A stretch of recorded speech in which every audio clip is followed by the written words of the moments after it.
quick disclaimer. In this episode, I sound absolutely far away from the mic. I apologize. It will be fixed for the next episode. Thank you, guys.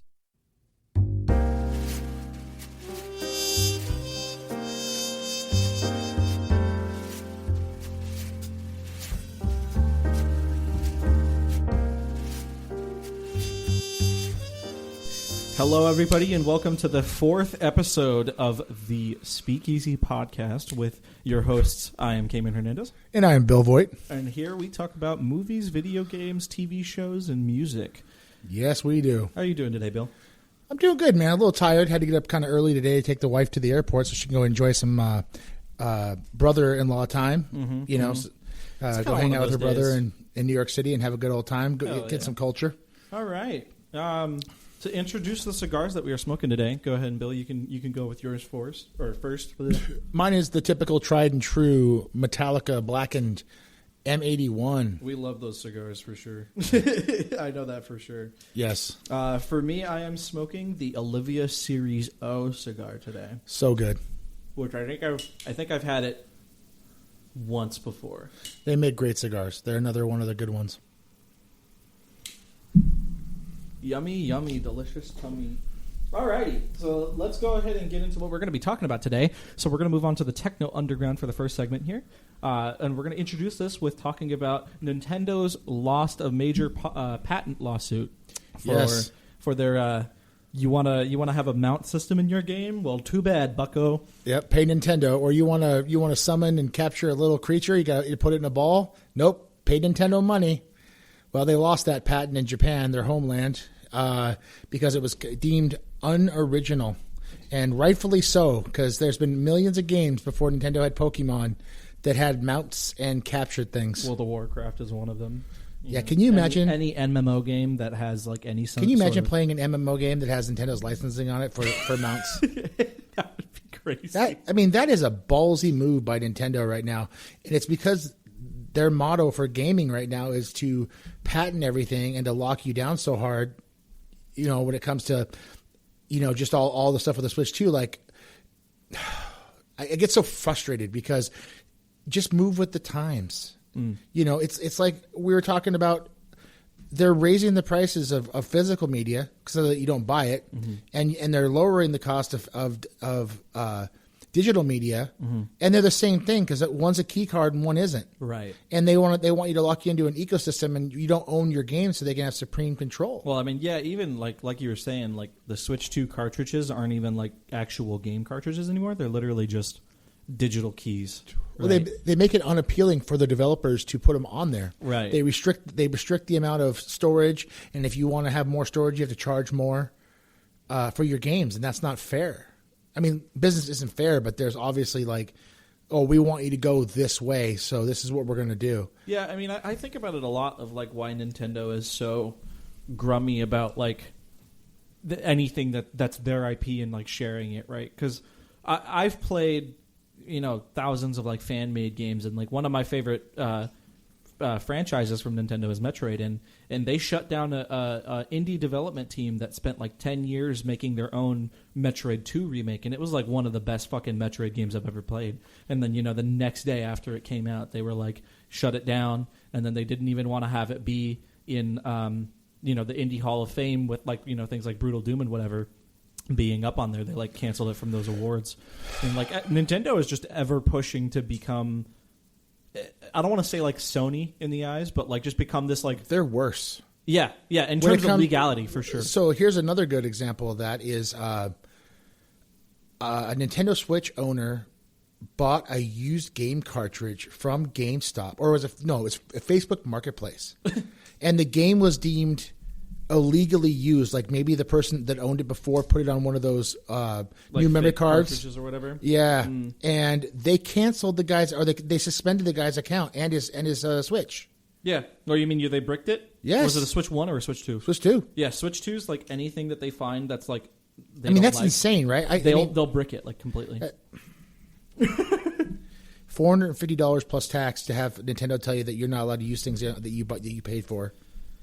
Well, I mean, like, that's kind of the whole thing that I think everybody's kind of upset with is, like, you know, you buy something and it's supposed to be yours. Well, they're conditioning us to not have it be ours. The younger kids to not think about that everything is going to go to like a Netflix, you know, or any kind of streaming service where you don't own anything and they can change it at any time and take it away from you at any time. Right. Because you know they just want you to sit in front of something and pay them money. That's what it is. Right. It's you sitting on a couch and you become dumber and lazier, and you just pay us the $20 or the $30 a month to play our slop. And that's just all it is, really, is slop. Like, I mean, the recent Pokemon games have just been utter garbage in terms of like performance and everything like that. But people still pay for it and play it, you know. And that's just like that. It's the same thing with like Sony, or same thing with like Microsoft. Like, people are just, you know, diehard. I haven't really gotten into Nintendo. I had a Switch for a little while, and I sold it to your dad because I just wasn't using it. Like, I played a couple games, and then your dad was all excited for Legend of Zelda, and I was like, I could give two craps about it. Like there's so many games that do what Zelda does, except they don't live off of the member berries that Zelda has for so many generations, and they do the games better. So I have no problem walking away from things. Nintendo can write me a letter. God damn it. Yep. I mean, I don't know. I think that Breath of the Wild is a really good game, and I know that we kind of hinted at it. You know, we'll talk about Legend of Zelda. I think that was like the second episode of the podcast, and we'll do that at some point eventually. But I wanted my Switch 2, because I have the Switch 2 OLED, or the Switch 1 OLED, sorry. I wanted it because, like I mentioned before, I'm a huge fan of the Metroid franchise. So when Metroid Dread, after 15 years, was actually becoming like the Metroid 5th game in the franchise, and not just like a remake or a reboot or anything like that, like it was the next up-and-coming game, I could not, you know, not play it. And I remember, too, because at the time, my dad was talking about having me put it on like my Switch, my Steam Deck, and I was like, I don't want to do that, because you never know with all of those like emulation softwares, especially on like the Steam Decks and stuff like that. Sometimes they can come with problems like performance and whatnot. I just wanted to pay for the game and just play it outright, which I did. I spent a full like 12 hours doing nothing but playing Metroid Dread, just the same thing as I did with like Doom Eternal when it came out. Like, I'm a big Metroid fan, and I enjoyed that game thoroughly through and through. Yeah, I guess I don't have that kind of love for Nintendo IPs as I used to. You're not even like interested in any like Mario games? Not even close. I mean, to be fair, they don't really have like a whole lot of crazy ones. Like, I remember Mario Odyssey was pretty good from what everybody said, but I just have no. I don't think I played that one. Is that the one where he had the backpack? The hat. Oh, okay. The backpack. You might be talking about the RPGs. No, not Mario RPG or Mario and Luigi. Okay. No, I'm pretty sure. I'd have to look it up. Okay, yeah, go for it. Yeah, I mean, Nintendo as a whole has always been pushy against like any consumerism rights, which is why we lean so hardly on like Steam and Valve, is because they that's all they care about. But like the ever encroaching hand that Nintendo has is always pretty interesting. I think. You said Odyssey, right? Was the one with the Mario hat? Odyssey was the one with So the the hat. one I'm thinking of is Mario Sunshine. Oh, the water backpack. Yeah. Yeah, that one was good. Yeah. It's a That fun was game. like the last. That was like the last one that I actually played. Yeah, now I think that they don't even have like a new Mario game. They just have remakes of Mario Sunshine and Galaxy coming out for the Switch too. Yeah, they're charging full price for them too. Yeah, they're gonna. Yeah, that's another fucking thing, dude. I hate that so much. Hey, you want to buy this 13-year-old game? Pay $60 for it. Yeah, $60. Yeah, that's the Nintendo way, and I think the issue is that I have is that they are banking on people like you that play Metroid and want the experience to play it no matter what the quality is, and their quality has gone down big time, like big time compared to what they used to come out with. They come out with really original ideas for each series, each add-on in the game, and now it just seems flat because a lot of people complained about the new Metroid, the Metroid 4. Is that the new one? Metroid Prime 4. Yeah, like the motorcycle scene was like completely pointless in it. Yeah, and it's mostly because it's you say like Legend of Zelda Breath of the Wild is dead, like play Metroid Prime 4. Like when you're doing in that open segment where you're riding the motorcycle, like you could just have teleporters like it was in Prime 2. I just wish Nintendo would do like a Breath of the Wild that didn't look dead. Like, they don't have to make the world so vast. They could make it very controlled. I mean, they were really good at that back in the day. They could make a condensed game seem really alive. You know, and I think they were really good at that in the 16-bit era. You know, even Mario 64 had enemies on screen all the time. It wasn't so dead. It was more of a controlled, you know, and imagine what they could do now with the graphics of the Switch 2, because the Switch 2 isn't that powerful, comparatively speaking, to the newer consoles that are out right now and anything with PC. But you don't have to. Nintendo proved time and time again you don't need superior hardware to make a great game, as long as you make it for the system and the power set that it is. You know, kind of like how we talk about, you know, all the other handhelds that are out. I'm not going to get into that, but if you don't try to chase, if you want to get into that, go to episode 1 where we talk about it. Yep. But Nintendo is trying to make. They're remaking games for some reason and updating them on the Switch 2 when they should be focusing on making new games that are compelling for people to buy. Because, like, a lot of people that have Switch 2 say there's no real games that are out for it. Like, where the Switch 1, there was, like, a game coming out every week. Right. You know, and they weren't just bad games. I mean, there was actual good ports coming out. You know, third-party developers were making games for it. And there was a lot of good, you know, first-party games. I remember when they announced and released for Switch 1 in the subscription that they had, where they added the ability to emulate like GBA, or not even GBA games. That came later. That came after Metroid Dread, which is so crazy to me. But they had the ability to emulate like NES games and SNES games, and then they added Nintendo 64 games, and then, like I said just now, they added GBA games, which I'm thankful for, because Metroid's, you know, Zero Mission and Metroid 4, which is Metroid Fusion. Both those are really good. Fantastic games. Those are actually the only two Metroid games I really enjoyed, besides Super Metroid on the Super Nintendo. Super Metroid is just a classic game as a whole, you know. But I was bigger into Castlevania, so I was picking my time, because when I played Super Nintendo, they were new, and I didn't buy a lot of games because they were $80, $90 back then. So I was renting my games constantly, and you know, you get your game for the weekend. So it's like, how fast can I beat this and then give it back? You know. So, but I always like Castlevania because, like you said, like we've said before, I like the horror aspect of it. Yeah. Whereas Metroid Fusion had kind of that. Yes, it was all about horror. Yeah, like which is probably why I enjoyed it so much, and it was just, it harkened back to the Super Nintendo graphics, because that's really what the Game Boy Advance was. Yeah, and it was cool, man. It was very well. I think even didn't they do like a port or something for the GBA? I don't know. I don't think they did. I just played a lot of the new games. Like, that was one of the systems that I owned that actually had games on. You know, that I actually played. Dude, GBA had a fuck ton of games to play. Yes, it was. It wasn't even just like Nintendo things. It was a bunch of stuff. But speaking of games we're playing, what are you playing now, Cayman? What am I playing right now? What have you been enjoying the last week? So, to get into it just a much it, I've still been playing Crimson Desert. Cool. I'm still enjoying my time with it, but I am taking as much time with it as as much as I can. It's a big game.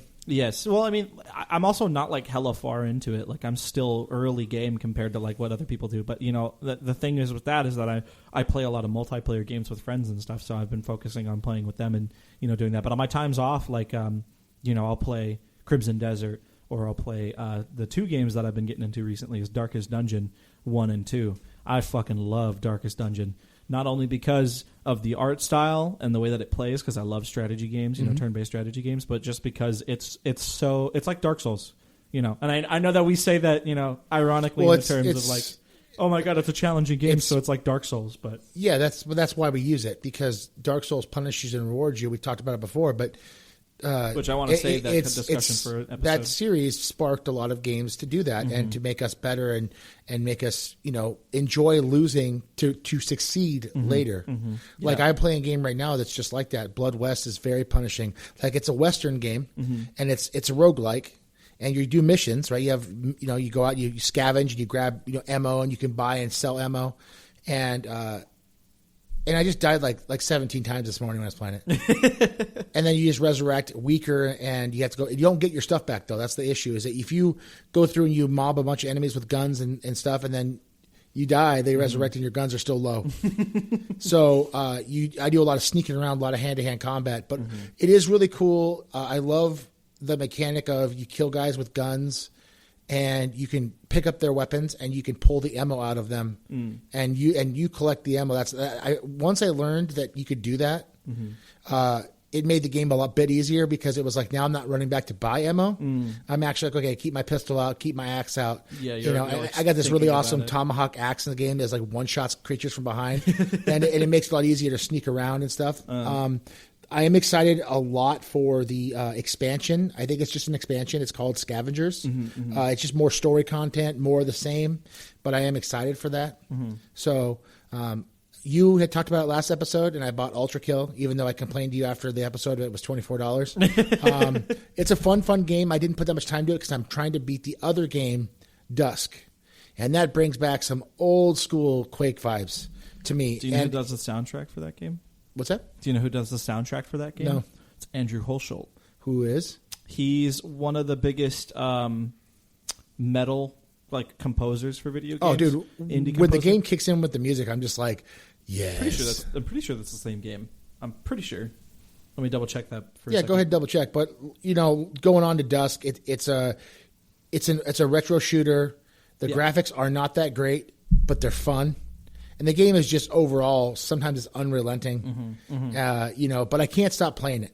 Sometimes I'll say, fuck this game, and I'll save it and walk away. Yep. And then all I'm doing is going downstairs and grabbing a glass of water going, fuck that game, I'm going to go back and beat it again. And so I'm on the second episode. There's 3 episodes in the original game.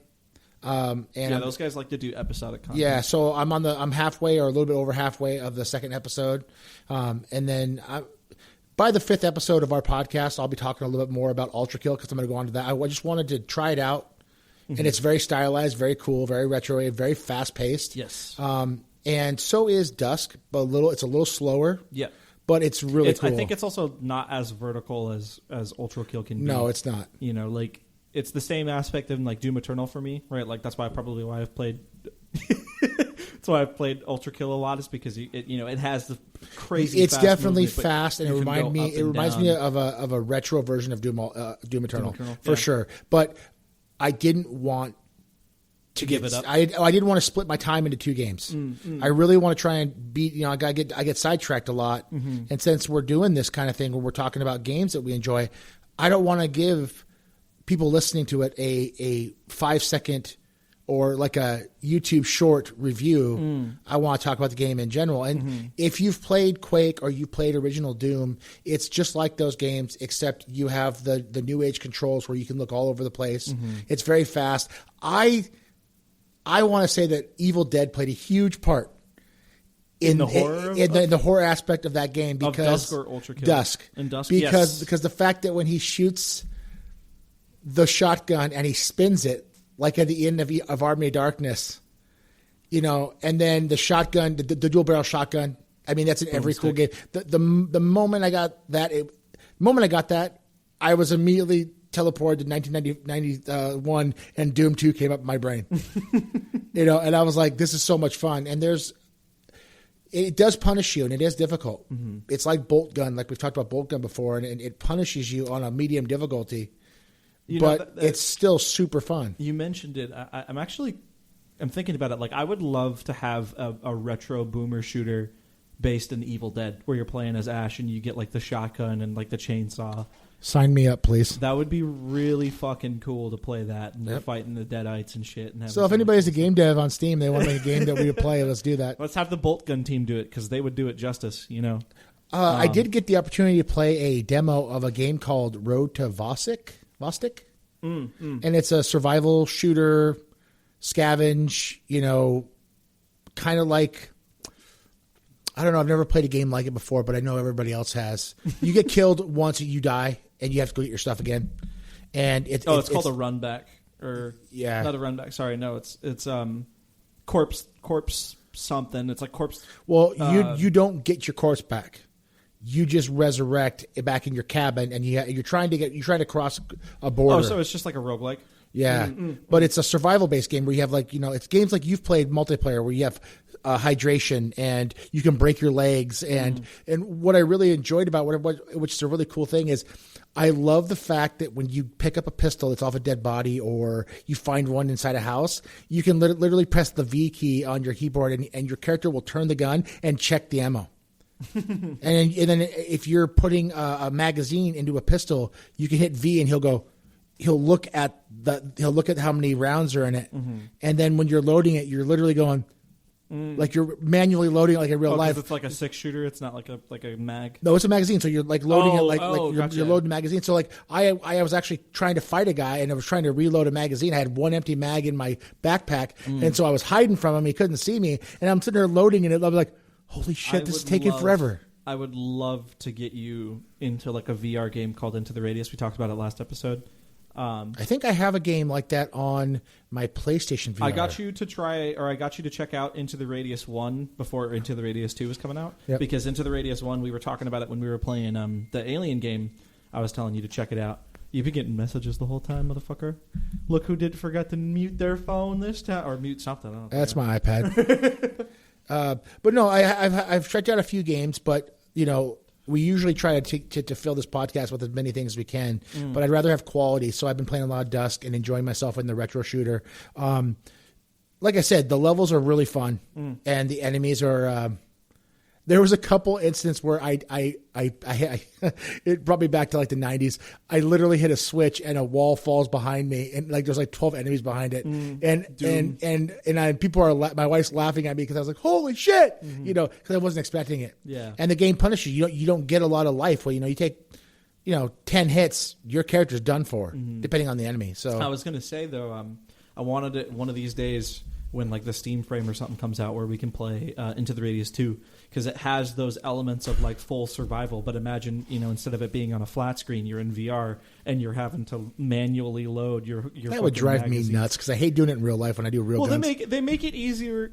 Because like you'll get like an ammo box, and then you could just put the mag right over to it, and then you can just hold the trigger, and it'll just put the bullets in. Yeah, I would do that. Because doing it in the first game, they did have it to where like you had to click and then put in, click, put in, click, put in, God. and it was like fuck, man. Well, the whole thing about that is the same thing in Stalker, where like you're not supposed to be going out there unprepared. Yeah. You're supposed to prepare. You're supposed yourself to think about before. what you're doing. Yeah, and I totally get that. Why that game Road to Vosek is cool, because you're not wanting to do like a Doom style run and gun. You're really trying to think about it. Like I was actually doing that. Like I was finding guns in this game, and I was dropping the magazines because they would match my gun, and I would put them in my backpack and throw the gun. Nobody tell him to play Escape from Tarkov. Everybody. Yeah, he would fucking kill himself. Yeah, probably. But yeah, that's all I've been playing right now. I highly suggest if you have a PC or a Steam Deck, get Dusk or try Ultra Kill. And Blood West is a fun game. I played it for like an hour the first time I bought it, and it kicked my ass. And I played it today for about 6 hours, and it kicked my ass. But what I enjoyed about it was I kept grinding and just getting better every time I died. And I just felt myself enjoying it once I found my flow. And how I was murking guys with basically a tomahawk from behind, and then collecting the ammo, and then shooting guys that picking what enemies. It's that loop. It's that loop. Yeah, that it's gets that your loop. brain And once I got it, it was like, okay, now I know what I'm doing. Yeah. So yeah. I mean, I gotta check it out eventually. Right now, again, like I've mentioned before, I've been playing a lot of Darkest Dungeon again and Crimson Desert.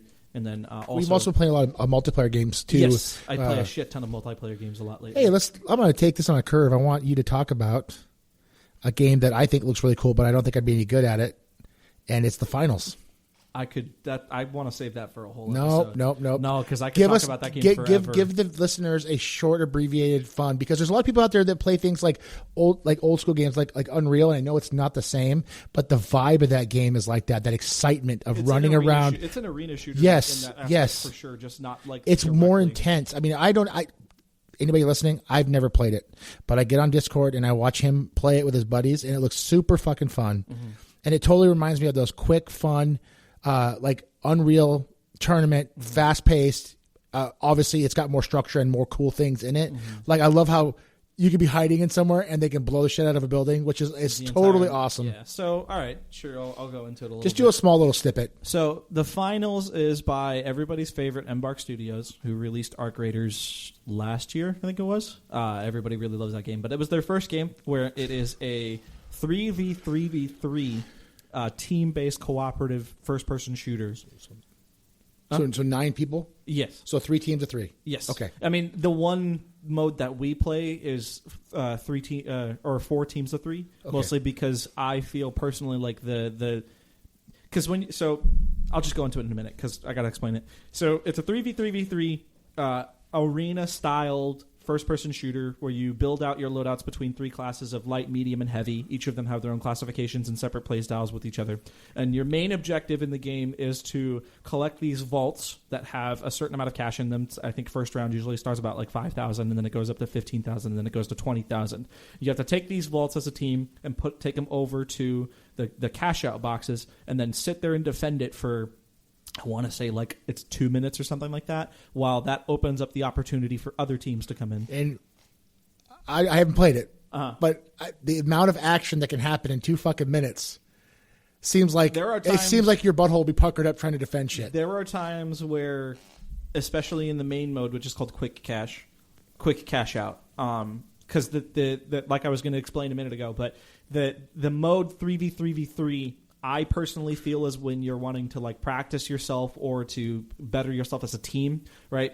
Because it's a super competitive game. Absolutely, It is main focusly is about competitive play, right? So I use quick cash out for when we're doing team plays so that we can, you and the 2 other buddies can get better together as a team. And then I also do team deathmatch and like the other game modes for my own personal training to get better at killing people and movement and stuff like that. The reason why I was talking about the four teams of 3 is because I feel in a competitive aspect, having that much action, for like 3v3v3 is too much, and having the open space to be able to have, for instance, like 2 enemy teams are going against 1 enemy team on the other side of the map, you have a more fighting chance to actually like let your brain calm down right after you beat a team or something like that. And you guys can chill out for a minute, set up defenses, and then you're waiting. So you're saying when you have 9 players, 3 teams, it's a lot more of a balance than having that extra team of 3 in there. It creates more of a chaos and frenetic. No, the other way. Oh, so the 4 teams is much more of a balance, while the 3 teams of 3 is more chaotic. Man, that'd be intense. Yeah, and they add each, so like the maps are fully destructible because these developers are ex-DICE engines, dude. Right? They're ex-DICE devs from like Battlefield days, so like they have that ability. It's impressive, dude. Like the destruction has been updated a couple of times from the past seasons, where to like you'll have somebody hanging up on the top of the crane, and you can like fully move the crane, and there's like a fucking wrecking ball that can like break through walls and shit like that. But my favorite moment is when like you're having a battle at the bottom of it, and somebody blows up with like a rocket launcher or mines or something on the crane, and you watch it slowly, like literally crash into down. A building, and it's like breaking through the building. Is it random? Like it doesn't just pick one spot to crash? It's all simulated. During the match, cool. So you can have it blow up one way. Depending on whatever way you're shooting at it, it'll fall whatever way it's supposed to. It is the most dynamic, and I say this purposely, dynamic arena, only because, like, say for instance, you're fighting in a building, right, and there's 2 other teams, right, they're coming towards you. They can just blow up the whole bottom of the building, and then it crashes down, and it creates a new arena space for you guys to fight in and like That's very navigate cool. through. It reminds me of Red Faction, because Red Faction was the first. It was a single player game. Obviously, if you're old enough to remember it, its whole claim to fame was the fact that you could. The fully destructible environment. Yeah, to destroy things, but it wasn't on the scope of having multiple players. They didn't introduce that till later, and it kind of lost its luster. It's impressive because I don't think there's any other game that does it to the level that the Finals does it. Like, no, definitely not. I've never played it. Like I know it's like 5 times, but dude, watching you guys play and you and your 2 other friends are really fun to watch because you guys know what you're doing. What's cool is that the games I've witnessed, you guys don't fight a lot. You're like, you guys are communicating and doing your thing. I'll jump over here, blah, blah, blah. And it's fun to watch team coordinate. Even if you guys are losing, you guys are laughing to a certain extent. But yeah, like I remember just like 20 times I've been sitting there, like I'll be drinking a beer and watching you guys on Discord, and all of a sudden shit's just blowing up, and I'm like, well, I didn't see that one coming. Which is cool. It makes it really dynamic, and that's the kind of stuff that Unreal used to bring. Not the damage to the wall or to the fun, but the frenetic. You fight a guy over here, all of a sudden somebody shoots a rocket launcher, kills both of you, and it's like, really? Yeah, I mean, you mentioned like the whole team play. Like I try to, especially when we're competing, yes. Right? It's something that's definitely damaging to friendships, and I've almost lost one, I feel, but we kind of came back to each other and we were like, hey man, I'm sorry, blah blah blah blah. But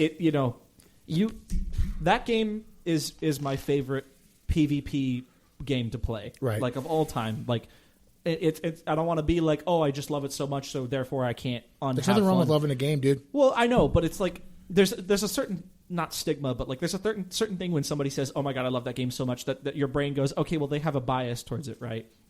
I have a bias towards the finals. But that's anything that we have a bias to, and we shouldn't feel bad about it. Like, anybody who listens to this that will play a game, like let's say Call of Duty. Mm-hmm. I don't enjoy playing Call of Duty, but I have friends that love Call of Duty. I know one listener that plays Call of Duty all the time. Yeah, and it's fine. But it's not my deal. I'm a single player and cooperative player. Mm-hmm. But it was really fun watching you guys. Like, I was like, oh, should I buy this game just because it's free? Because I don't necessarily like games where like I have to hear somebody yelling at me, telling me that my mom is, they banged my mom. And it's something I just had to get over. It's like it doesn't really matter. It's like just let them talk shit. Who cares? Yeah. Well, I mean, like at the same time too, like video game companies hate that shit so much to the point where they're trying to take away voice chat. But like, just mute the guy. Like if you don't like what he's saying, just mute the guy. Like I said, you have the nerve to just. Who cares? It's a young kid in his bedroom or in his apartment playing video games, and it's all. If you don't think that not to get all crazy, but you don't think that fucking NFL players talking shit at the line, yeah. Or any other, or hockey players are saying something messed up or whatever. You get humans in a competitive area. Mm-hmm. You're gonna vent your anger either by physical force, yeah, or by verbally abusing somebody, right. And you just have, and if you don't have the constitution to deal with that, then play co-op games with a friend that you love to play with, games with, or play by yourself and enjoy a story-based game, or something that challenges your mind. But if you like those competitive games. That comes with getting your ass kicked at the games too. Yeah. I used to hate it. It used to drive me nuts. Oh, I don't like to play Call of Duty because a kid, whatever. I use that excuse all the time. Mm-hmm.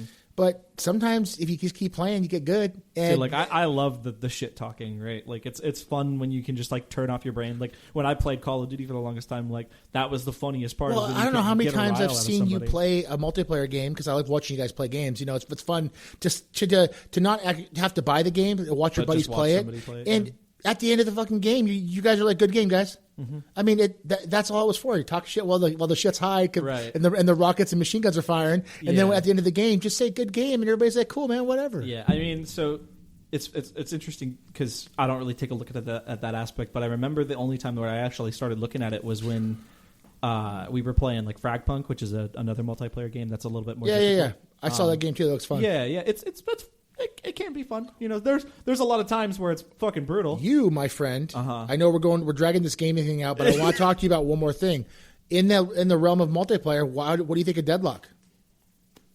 I don't think we're supposed to talk about it yet. Why? Because it's in playtests. No, it's all over the place. Everybody's talking about it online. I mean, all right, then fine. Deadlock is a multiplayer MOBA game. Yeah. I have a very hard time playing MOBAs because it relies heavily on playing a character kit and then building with items, that you purchase from the store. And typically these games have a shit ton of items for you to go and pay attention to and read. I don't want to fucking read a manual and then go in and purchase items, right? Okay. Deadlock is so interesting to my brain because for the first 3 days, I was pissed. I was literally pissed off about it because it was too much for me to sit there and I refused to take a look at the whole card system and like learn how to make a build with a character. I did not want to do that. I just want to get in and have some fun. And the game really relies on having certain builds with each character. So I play the 3 characters, Silver, Seven, and Venator. Venator is my guy, because he's Doomslayer-esque. He's got a fucking machine gun and a shotgun and a fucking crossbow. Right. Total Doom-esque shit. With Venator, you can have different play styles using the different items to like be either super aggressive, super tanky, or build him in a certain way. It took me a minute because the main game mode, which is just called Deadlock, is the traditional 3 lanes, 2 people versus 2 people on 1 lane, and then there's multiply that by or 2 or whatever. I think it's like 6 people in total for your whole team, and then it opens up a little bit more after a certain point. It is the most lane switchy, open combat MOBA game I've ever played, and it has that Valve magic because Valve has magic when they create games. Cool. It's difficult.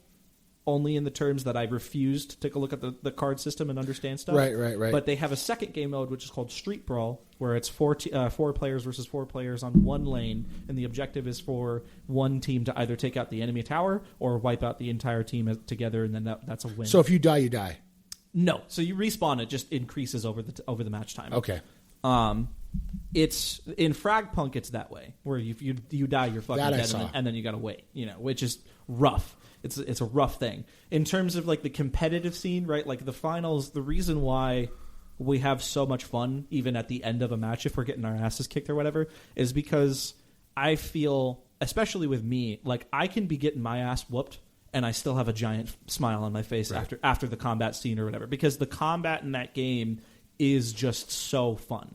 Fragpunt has good gunplay, really awesome customization, fun character abilities, but it is brutal because you get sniped across the corner and you're going to be like, "Fuck, man!" It's and then you have to wait till the next round. Deadlock, it was frustrating because it's like I'm sitting here and I'm fighting the enemy team. I have my items, but I'm still losing, and it's because you can't just be PvPing the whole time. Especially at the beginning of the game, your objective is to just farm NPCs until the lane phase ends, which is basically when you can start transitioning over. So once you get to that point, then you can start going over and killing more enemies, getting more cards built up, and then you can start being more aggressive. So it's same thing with every other MOBA. It's more strategic. It's more team play. It's more, how can I not get myself killed in the beginning round and still be able to damage the enemy teams? I think I'd rather play the finals.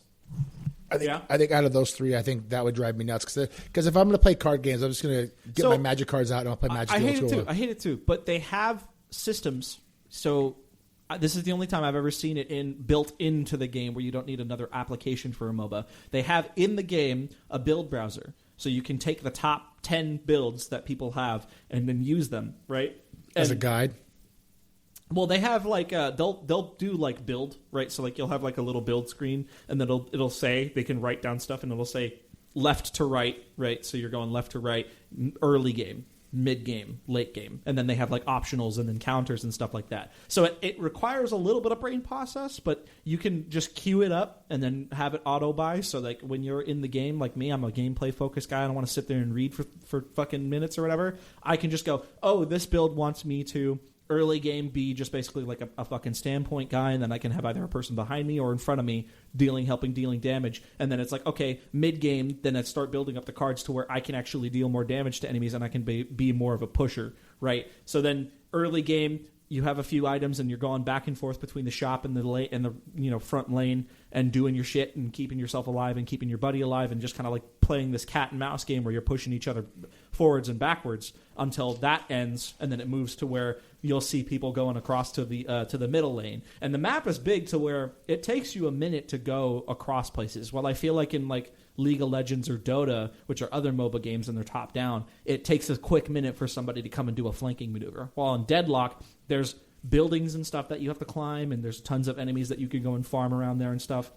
But it'll take you a minute to cross over from like the farthest left all the way over to the furthest right. Okay. Let's moving on. Let's get to a single player experience, Cayman. It says here you are almost done, or did you finish Insanity Mode? I'm almost done with Insanity Mode. On Resident Evil 9, by the way. Spoilers to talk about it for anybody that hasn't played it. If you want to skip it, I don't know, skip it. I haven't played it all the way through yet, so I'm okay with listening to what you have to say. Okay. Right now, I am on I just finished the open segment with Leon Kennedy, which is about halfway through the game. I say I'm about like almost 80% of the way through. It is brutal as Grace. And then it's still pretty hard as Leon Kennedy. It's mostly just like a little bit of bullshit because you're just like, why did that fucking zombie lunge across the screen from like 5 feet behind me or whatever? But, man, Leon Kennedy is just so fun. He is the best fucking cool guy you can play in any fucking Resident Evil game, I feel. Like, I'm running around this town, I'm fucking killing zombies, switching to like shotguns and shit and blowing zombies' heads off and like fighting all these dudes. If they do remake Resident Evil 5, because I heard that it's a possibility. I'm not saying it's on the table. With the way they've taken Leon, and I'll be honest, so I've been playing it on medium, and Grace's levels are scary. Yes. And they're fun. Like, you're being chased by that huge mutant thing, and it Chunk. is not fun. No. And that's the most Resident Evil of 9 is her levels. Leon's is just like Resident Evil 4. It's Leon Wick is what it is, you know. and it's nice because the way it's paced, you get this adrenaline from playing Grace's character because you know she's not a badass. She's she's not some weak female either. She's actually got some trauma, and I still have confidence in her. She's not doing flippy flops. Like she's basically falling forward. She's successfully falling forward and getting lucky, which is cool because that's the intensity. And the thing I love about it is you get this adrenaline and you're almost like, I want to quit the game because I need to take a break. But then you get to Leon and you feel like you're a superhero. You're like Chuck Norris. It's a reliever for sure. Yeah. You know, and what I was saying about Resident Evil 5 is I think that if they remake it with the same engine as all the rest of the remakes, dude, it would look so good. And giving Chris a little more of that Leon Kennedy. Well, he's got his own. No, I'm not style, saying though. he's making the same character, but they can give him some justice with these new engines and give him some more cool stuff to do. Because remember, that game did influence a lot of. It took some from Resident Evil 4, and it had some really cool action scenes. And I think it would be cool to have. And I want to see Shiva again, dude. I do too. I miss her so much. Yeah, she does not get enough love. As we've been playing that game, we were saying that the most. Like, man, I wish Shiva would come back and be like a. And just to see Resident Evil 5 with the newer engine and the graphics, because there's some really cool open levels in Resident Evil 5 that did not age very well, like the swamp. Yeah, but it'd be really cool to see what they do now. Because I mean, as optimized as the RE engines are for like every machine in the world, insane, dude. I don't know what that's like black magic engine right there. Well, they're not using Unreal Engine, right? No, they're using the RE engine. Yeah. So Capcom is people should just take note that the Resident Evil engine should be used for a lot of things, because apparently Resident Evil engine is running in Monster Hunter Wilds, and it's pretty rough sometimes. Yes. Okay. I don't think that Monster Hunter is built for the RE engine. I think the RE engine, with the fidelity that it has a struggling time with such quick movements. No, it's not the quick movements. It's more just like the amount of detail in the monsters themselves causes it to be. The game is super fun. When it was in beta, dude, it had a struggle trying to load in everything on. Like, there was times where it went back to like PlayStation 1 fucking graphics. Do you think it has to do with your computer though? No. Okay. It wasn't just me. Okay. No, I just figured to ask because we're going to play that. Hint, hint, everyone. We're going to be playing Monster Hunter Worlds shortly on Steam Deck and on our PCs. Yeah, he's never played the Monster Hunter franchise, so we'll have to save that for another one. But I was going to ask you, because you were mentioning how, like, if they did the remake for Resident Evil 5, you know, the gears are turning now, buddy. I was going to talk about with that is like, what about Resident Evil 8? Because like he's got his own style with that kind of combat. Granted, it's first-person combat, not the third-person combat, but you know he's got that now Call of Duty fucking style added to it. So you know how we brought up that the intense scenes for Grace? Well, Ethan's scenes in 8 and 7 were just like that, and that's why I appreciated. I feel like there was only one time where it reached the same level as it's not as in Ethan's. Ethan is also a character that falls forward. He barely gets out alive, but he's not as nearly as intense as Grace is. I feel like Grace's is way more. It's way more. But the same thing happens in Resident Evil 8 that 9 does. When you get to play as Chris at the final battle, it is a complete relief to have somebody that's overpowered, and you can just think for a second. You're like, I just got to kill all these guys, and then I'm out of here. I'm Chris Redfield / Norris, you know, and I'm going to kill everybody, which I really... Rest in peace, Chuck Norris, by the way. Yeah, R.I.P. But I felt the same way, and sometimes I think in those games, especially because in Resident Evil 8, because I've actually beaten that one, it's kind of intense the whole way through until the end. It's not it doesn't flow as even as Resident Evil 9 is, because Resident Evil 9's pace is really good. Because 8's was more intense in the perspective you're playing as Ethan most of the game, and then you get that relief of playing as Chris. But the best levels in Resident Evil 8 were the first level with Lady Demetrius. Yes, and the dollhouse. The dollhouse is my favorite part of that game. Dude, that was such an awesome scene. That whole level was fucking awesome. Yes. Now, the werewolf one was a kind of cool action, like Rise of the Lycans, kind of fast-paced action. With Ethan or with Ethan? Yeah. I mean, it was cool, but it wasn't. If you'd done that level first and then gotten to the dollhouse after, it would have been a little more cooler paced. Yeah, that's because you come off this high of like, oh my god, it's creepy, and then you get to the end part, the baby, and oh my god, and hiding underneath the bed, dude, get over it. I remember when that part came on, I was like, this is fucking awesome. Yep. And then it ended so quickly, and then I was like, no, please give me more. And then there was the swamp boss. Yes, and he was actually a really fun boss to play. Yeah, because you're like ducking around this whole like maze area, and then he starts like destroying stuff. It was still fun. Yeah, and then you have to like use Molotovs and stuff. And then after that, I think it's to the what's his name, the dude with the fucking big hammer. Head. Yeah, I don't remember what his name is. I can't remember what his name is. But I just know he's that's played where by the guy that plays Asterion. Yeah, that's kind of where it fell off. Yes, and then once you got to the main boss. The female, they got everything. That was kind of a cool boss fight. It was frustrating for me. I died a bunch of times, and then I finally figured it out. And then obviously you get Chris, and it's like whatever. It's John Wick all over again. I mean, going back on like Resident Evil 9, like the thing. So like on my first playthrough, I wanted more Leon Kennedy, right? Yep. And then on my second playthrough, I want more Grace Ashcroft sections. I haven't beat it yet. But getting to the scene that we talked about before we started the podcast, I really appreciate her levels.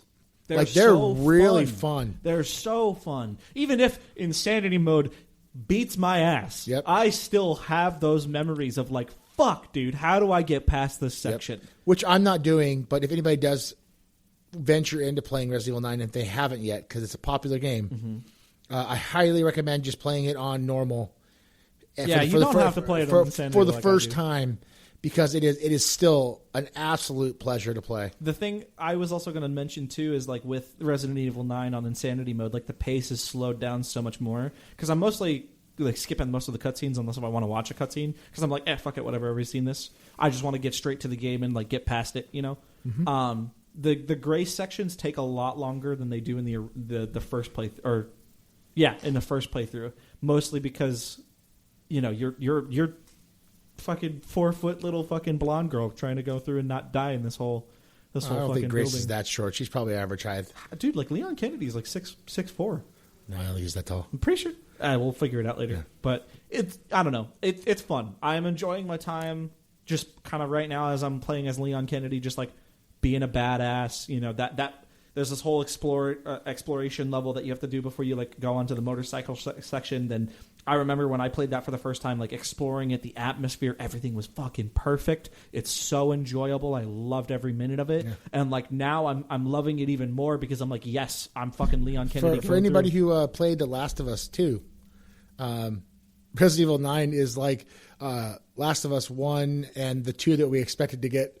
Because it's just every character isn't about. That's a really good point. Yeah, it's because it balances. Resident Evil, so this is one of my favorite things about Resident Evil from the very first Resident Evil all the way up to 9. You've always had a female character and you've always had a male character, and it wasn't. Resident Evil never made the men feel like they're the big dummies. It was always they were equal. Jill and Chris, they team played. You got Claire and Leon, and then you have Jill and in the third one, I can't remember, is it Carlos? None of them were like, oh, girl power. We just knew those women in the game were badasses. Because they were. And we liked their characters. They didn't have to tell us they were badasses. We knew where Jill came from. We knew that Claire Redfield was just riding in to see her brother in Resident Evil 2 and shit just hit the fan. Yeah. And you want to play those. Grace is the same way. Speaking of which, who do you think Leon Kennedy married? Oh, I don't know. I think Ada. People don't think Ada. People are actually thinking it might be Claire. I mean, it'd be cool. It'd be cool because, you want to keep it, it'd be, I don't know. I think that'd be cool. I mean, don't get me wrong. Ada Wong, bro. Like, Ada fucking Wong. Another badass female character that doesn't have to beat you over the head with it when it comes to like a woman boss, right? Like that's the kind of gaming that I want. I have no problem playing female characters. I mean, even fucking Stellar Blade, dude. Like, oh my god, don't get me started on that. I know we talked about it on episode 2, but like, she's beautiful, she's attractive, and she's a badass. Well, Eve is just a really cool character. She's very compassionate. She helps everyone. I'm actually on the final section of that game, and I actually ran around and completed every mission I could before it's over. And I'm thoroughly enjoying myself in that game. Awesome, dude. I got to do that for myself. Yes, absolutely. Okay. We're going to go ahead and get off the underground techno, or techno underground, my bad. We're going to get out of the techno underground. And Bill, let's go over to the theater and get a drink. Let's walk over to the theater, buddy. And today, let's clink some glasses, buddy. Absolutely. All right, let's have a little sip. We are drinking Bunkers again, rye, with their raspberry liqueur, and it is made here in Washington State, and it is absolutely delicious. All right, let's go ahead and enjoy. Even after a little bit of time, it's still fucking blows my mind. So good. Oh my god. Yep. All righty. Well, let's go ahead and introduce the first section here. So, I asked Bill, third episode, or was it the second episode? Second episode. I asked Bill to watch a funny TV show on YouTube on Comedy Central called Blark and Son. Mm-hmm. How has that been going so far? So I am halfway through all the first three seasons. We were talking about it earlier. They introduced some new characters. It is a show that's really. I like the show because it's the episodes are only like 8 or 9 minutes long, and they are chaotic. They're kind of like energy of like a Family Guy, where they're not taken seriously, but the humor is equally as dark. But it's not so many cutbacks. It's all in real time. The story progresses, and it's not oh, that one time I fought that gorilla. Just like a comedy, like, oh, here's this funny bit. Yeah. It's not that. It's very structured, and I love Blark's character. Blark is awesome. Son is cool. He's only really there for them to bounce off with Blark. Yeah, Blark is the shit, and like we were talking about the episode. Which one? There's a lot of really good ones. The episode that cracks me up is where he cuts his hand. He fakes cutting his hand and blames it on the roommate. On Fletch. Yeah, and Blark 3. goes in to kill him with a pistol to see if his son will admit that he's a liar. What's the line? He's like, "Guilty people bleed more blood, right, son?" And he's like, "Yeah." So funny. It's free on YouTube on Comedy Central. Yeah, and it's actually really, really enjoyable. I want to finish the rest of it. So I would highly recommend it to anybody who likes puppetry, because actually the puppetry is really done well. So people actually from like I've gotten a lot of friends that like watch it, right? Like I have one of my old best friends. He watched it and he fucking quotes that shit all the time with me, right? And a lot of people are actually put off by the puppetry. Oh, I think it's great. Some people just think it looks like uncanny, like too it's realistic. Supposed to. You know, I know. I know. It's supposed to accentuate crazy stuff, and I think the puppets are done really, really well. Give your puppy a hug. Dude, the scene where he's trying to tell the girl that he likes her, and the dad's out there trying to help him. He's acting like the Predator from 1986. Must use real rock to become Son's rock. Yep. And then he gets shot from the back. He's like, I must help my boy. You're a tactical genius, Fletch. So good, dude. Super good. So funny. I also, I'll move on from that because I haven't finished the episodes yet. We'll go back to that either episode 5 or episode 6. Yeah. I did get to watch one of my Hammer films, like I told everybody I was going to. I finished the 1973 film, The Satanic Rites of Dracula, which starts off with this killer 70s intro where it's doing this panoramic view of like modern day England of the 70s or London. And there's this shadowy image of Dracula with his hands up, and it's just getting bigger and bigger as it's showing the credits of all the, the thing. And it's just playing this vibing 70s, like, psychedelic rock music. And I was like, what have I gotten myself into? And it stars Christopher Lee, the great Christopher Lee. And rest in peace as well. It's about a cult that does human sacrifices, if that sounds familiar to today's standards. And you don't realize that Dracula is behind the whole thing. And the premise of the story is Dracula is done living, so he wants to create the bubonic plague to kill off everybody and turn everybody into vampires, and they starve themselves to death. Very interesting concept. That is pretty interesting. And Christopher Lee's in it, and he has lines, and he's not in it very much. A lot of it has to do with the cult and sacrificing women, and because they drive around town, and the henchmen are awesome, dude. They ride these like English style Royal Enfield motorcycles, like 500cc, like little tiny motorcycles, and they're wearing like this Craven the Bounty Hunter vest, like this leather with the fur, and they got these helmets on. And nobody in England, for some reason, notices these guys have baseball bats on the back of their bikes, and they're like following women and smashing their cars and abducting them, which is fantastic. But there's this group of like FBI agents of even more covert than MI6. Excuse me, that are tracking these guys down, and the lead actors in that movie, the two guys, and the niece of Van Helsing, who helps them. Van Helsing is a scientist in this movie, and he does some of the investigations. He's played by what is his name? Very famous old school actor, not Vincent Price, Peter Cushing. And Peter Cushing is fantastic. If you've never seen him in any old school films, he does a movie called Dr. Frankenstein Must Die. And it's awesome because he is absolutely sadistic in this film. Like killing people to like get bodies and moving from one town to the next. It's very brutal. But Satanic Rites of Dracula is awesome in the way that it ends. I'm not going to ruin it. But I highly recommend it if you like those 70s cheese. You were talking about the scene where it's like showing London or whatever, and then he's got the ghost. It just reminded me of Dracula, the recent film with what's his name? Skarsgård, Bill Skarsgård. Yeah. Oh, Nosferatu, you mean? Yes. Not dude.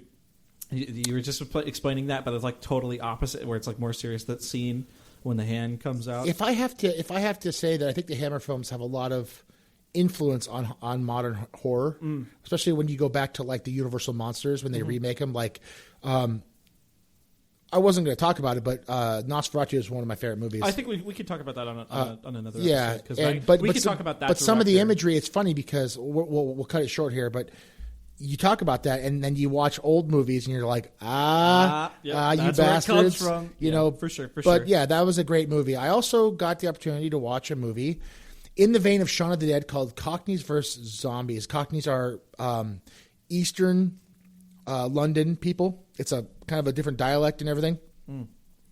Is what I picked up because I was like, what does that mean? You know, is it a slang? And it's just a working class, low class area of England, and they have their own kind of like, you know, dialect of English. You know, it's kind of like, you know, country or whatever, you know. And it actually stars Harry Treadaway, who I don't know if it's his first film, but Harry Treadaway was Dr. Victor Frankenstein in Penny Dreadful. Okay. When I was watching the film, I was like, I know him. I've seen him in something. And the other main actor, I don't know his name off the top of my head, but he played Courtney in Your Highness. Courtney was the squire in Your Highness. Do you remember that movie? Mm-mm. Okay. Well, we'll watch that when it's time. I'll have you watch it. I don't think I've seen it. So but if you like Shaun of the Dead, Cockneys and Zombies is I good. love Shaun of the Dead. So the story is a zombie apocalypse happens because these guys are this construction crew is excavating in London, and they find this underground area that is catacombs as part of the church, whatever. All these skulls everywhere, and these zombies come alive, and they're cool. They're kind of like ghoul zombies, they're like bones and flesh, and they eat these two guys, and it causes the outbreak to happen. And the whole point is the two main protagonists are trying to they rob a bank to get money to save the old folks home that's going to be demolished that their dad's in or their grandpa's in. And their grandpa's played by an actor who played Bricktop in Snatch. If you haven't seen Snatch, Bricktop was the main bad guy who fed bad people that tried to screw him over to the pigs. Okay, yeah. So, and he plays an awesome badass old retired pensioner, they call him. That's retirees. And the zombies attack the old folks home, and there's literally this scene, and I'm just gonna say this because it's super fucking Shaun of the Dead, super funny. Zombies have got all the old people in an area, and they barred the doors, and they're looking for one of their friends. They're like, where is he? Well, one of his friends has a walker, and he's so old, he's sleeping out in this like courtyard, and zombies don't even pay attention because they think he's dead. And so they're yelling at him, and there's a scene where they're literally chasing him, and he's on his walker, and it looks like it's really fast, and they pan away, and it's like this slow walk. And it's super genius, super English, super funny. I would highly recommend that. The only complaint I had in that movie was I think it was a lower budget zombie film, so they they paid little money to the gore part of it. The gore was CG. So it kind of takes you out. Compared to like... Well, we'll you get do like into it in a minute, but like... You do like real time effects, like practical effects where like the person gets bit. Yeah. Like they would show a person get bit and then it would be like, and it'd spray out, but it would look... It was computer animated. So that was the only thing I didn't really care for. But the movie in general was worth the hour and a half that I watched. Yeah, compared to like the Dead franchise where like all of it's all practical effects, which look awesome. Yes. So here we go with this, Cayman. You watched a little TV recently. I spent my time watching both Dawn of the Dead and Day of the Dead. That's but what TV show did you watch? Oh, you want me to? I was figuring we could go into the. Nope. I Okay. want to get over this one. I want to put Band-Aid now, my friend. I finished my time watching Witcher season 4. The best episode is the last episode because I don't know if I should go into this right now or if I should just explain like the whole TV show and my thoughts on it. But we'll go. Yeah, I'll say the last episode's the best episode. In terms of everything else, because I'll get to that in a minute. Yep. The narrative is so disjointed. The entire show, you get nothing that progresses the plot other than the Yennefer stuff. And series stuff even doesn't progress it. So, over the time of watching it, like at the beginning I was like, okay, this isn't that bad. It's average, whatever. The sets are not as good as they used to be. It still looks like Ren Fair bullshit, Oh, man. I've seen Ren Fair people do it way better in terms of like armor styles and stuff like that. Liam doesn't do a terrible job, but there's some times where he is pretty damn questionable. Like in the very last episode, he said, "Let's fucking move," and it was like, that's not a Geralt line. Geralt doesn't say that. Yeah. He would be like, "We need to move," saying it in his gruffly voice or whatever. The narrative is terrible. Only because they do a partial, like the same thing like we mentioned with like Last of Us 2, where like they cut so much shit and they go all over the place, so you have no idea where someone's going half the time. There's a spot in like the first few episodes where like Yennefer's teleporting around because she's trying to find, I think she was trying to find Ciri and like parts with that, and then she's like teleporting all over the place, and then you're just like, where the fuck are we? What's going on? And then she teleports it into this courtyard, and then she can't teleport again, so she kills this dude, this guard, and then fucking teleports or literally like steals a horse and rides off somewhere, and then it's like, where's this going? What was the point of that, right? And all of Geralt's stuff, the only good thing about it is that we're with the small party, and he's on his way trying to find Ciri, and he's doing Witcher shit. But you get that for like barely even 20 minutes of the show. You get it for like 10 minutes each episode. You get 10 minutes of the Geralt show where he's doing absolutely nothing, and it's boring. I forgot half of the show because it's boring.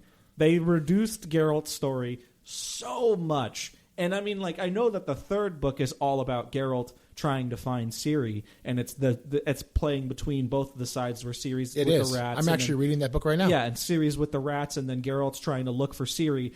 But like, dude, if they wanted to make the Yennefer show, they should have just made the Yennefer show. Like, well, she that's gets, what happens when you ruin it. All of the fucking payoffs, all of the plot progression, and all of it is literally her just building the Witch's Avengers.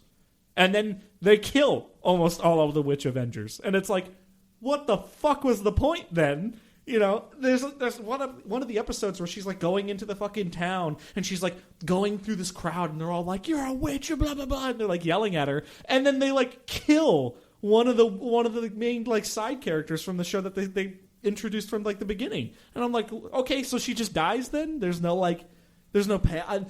I get it, like that's a thing that happens. Like sometimes people just fucking die.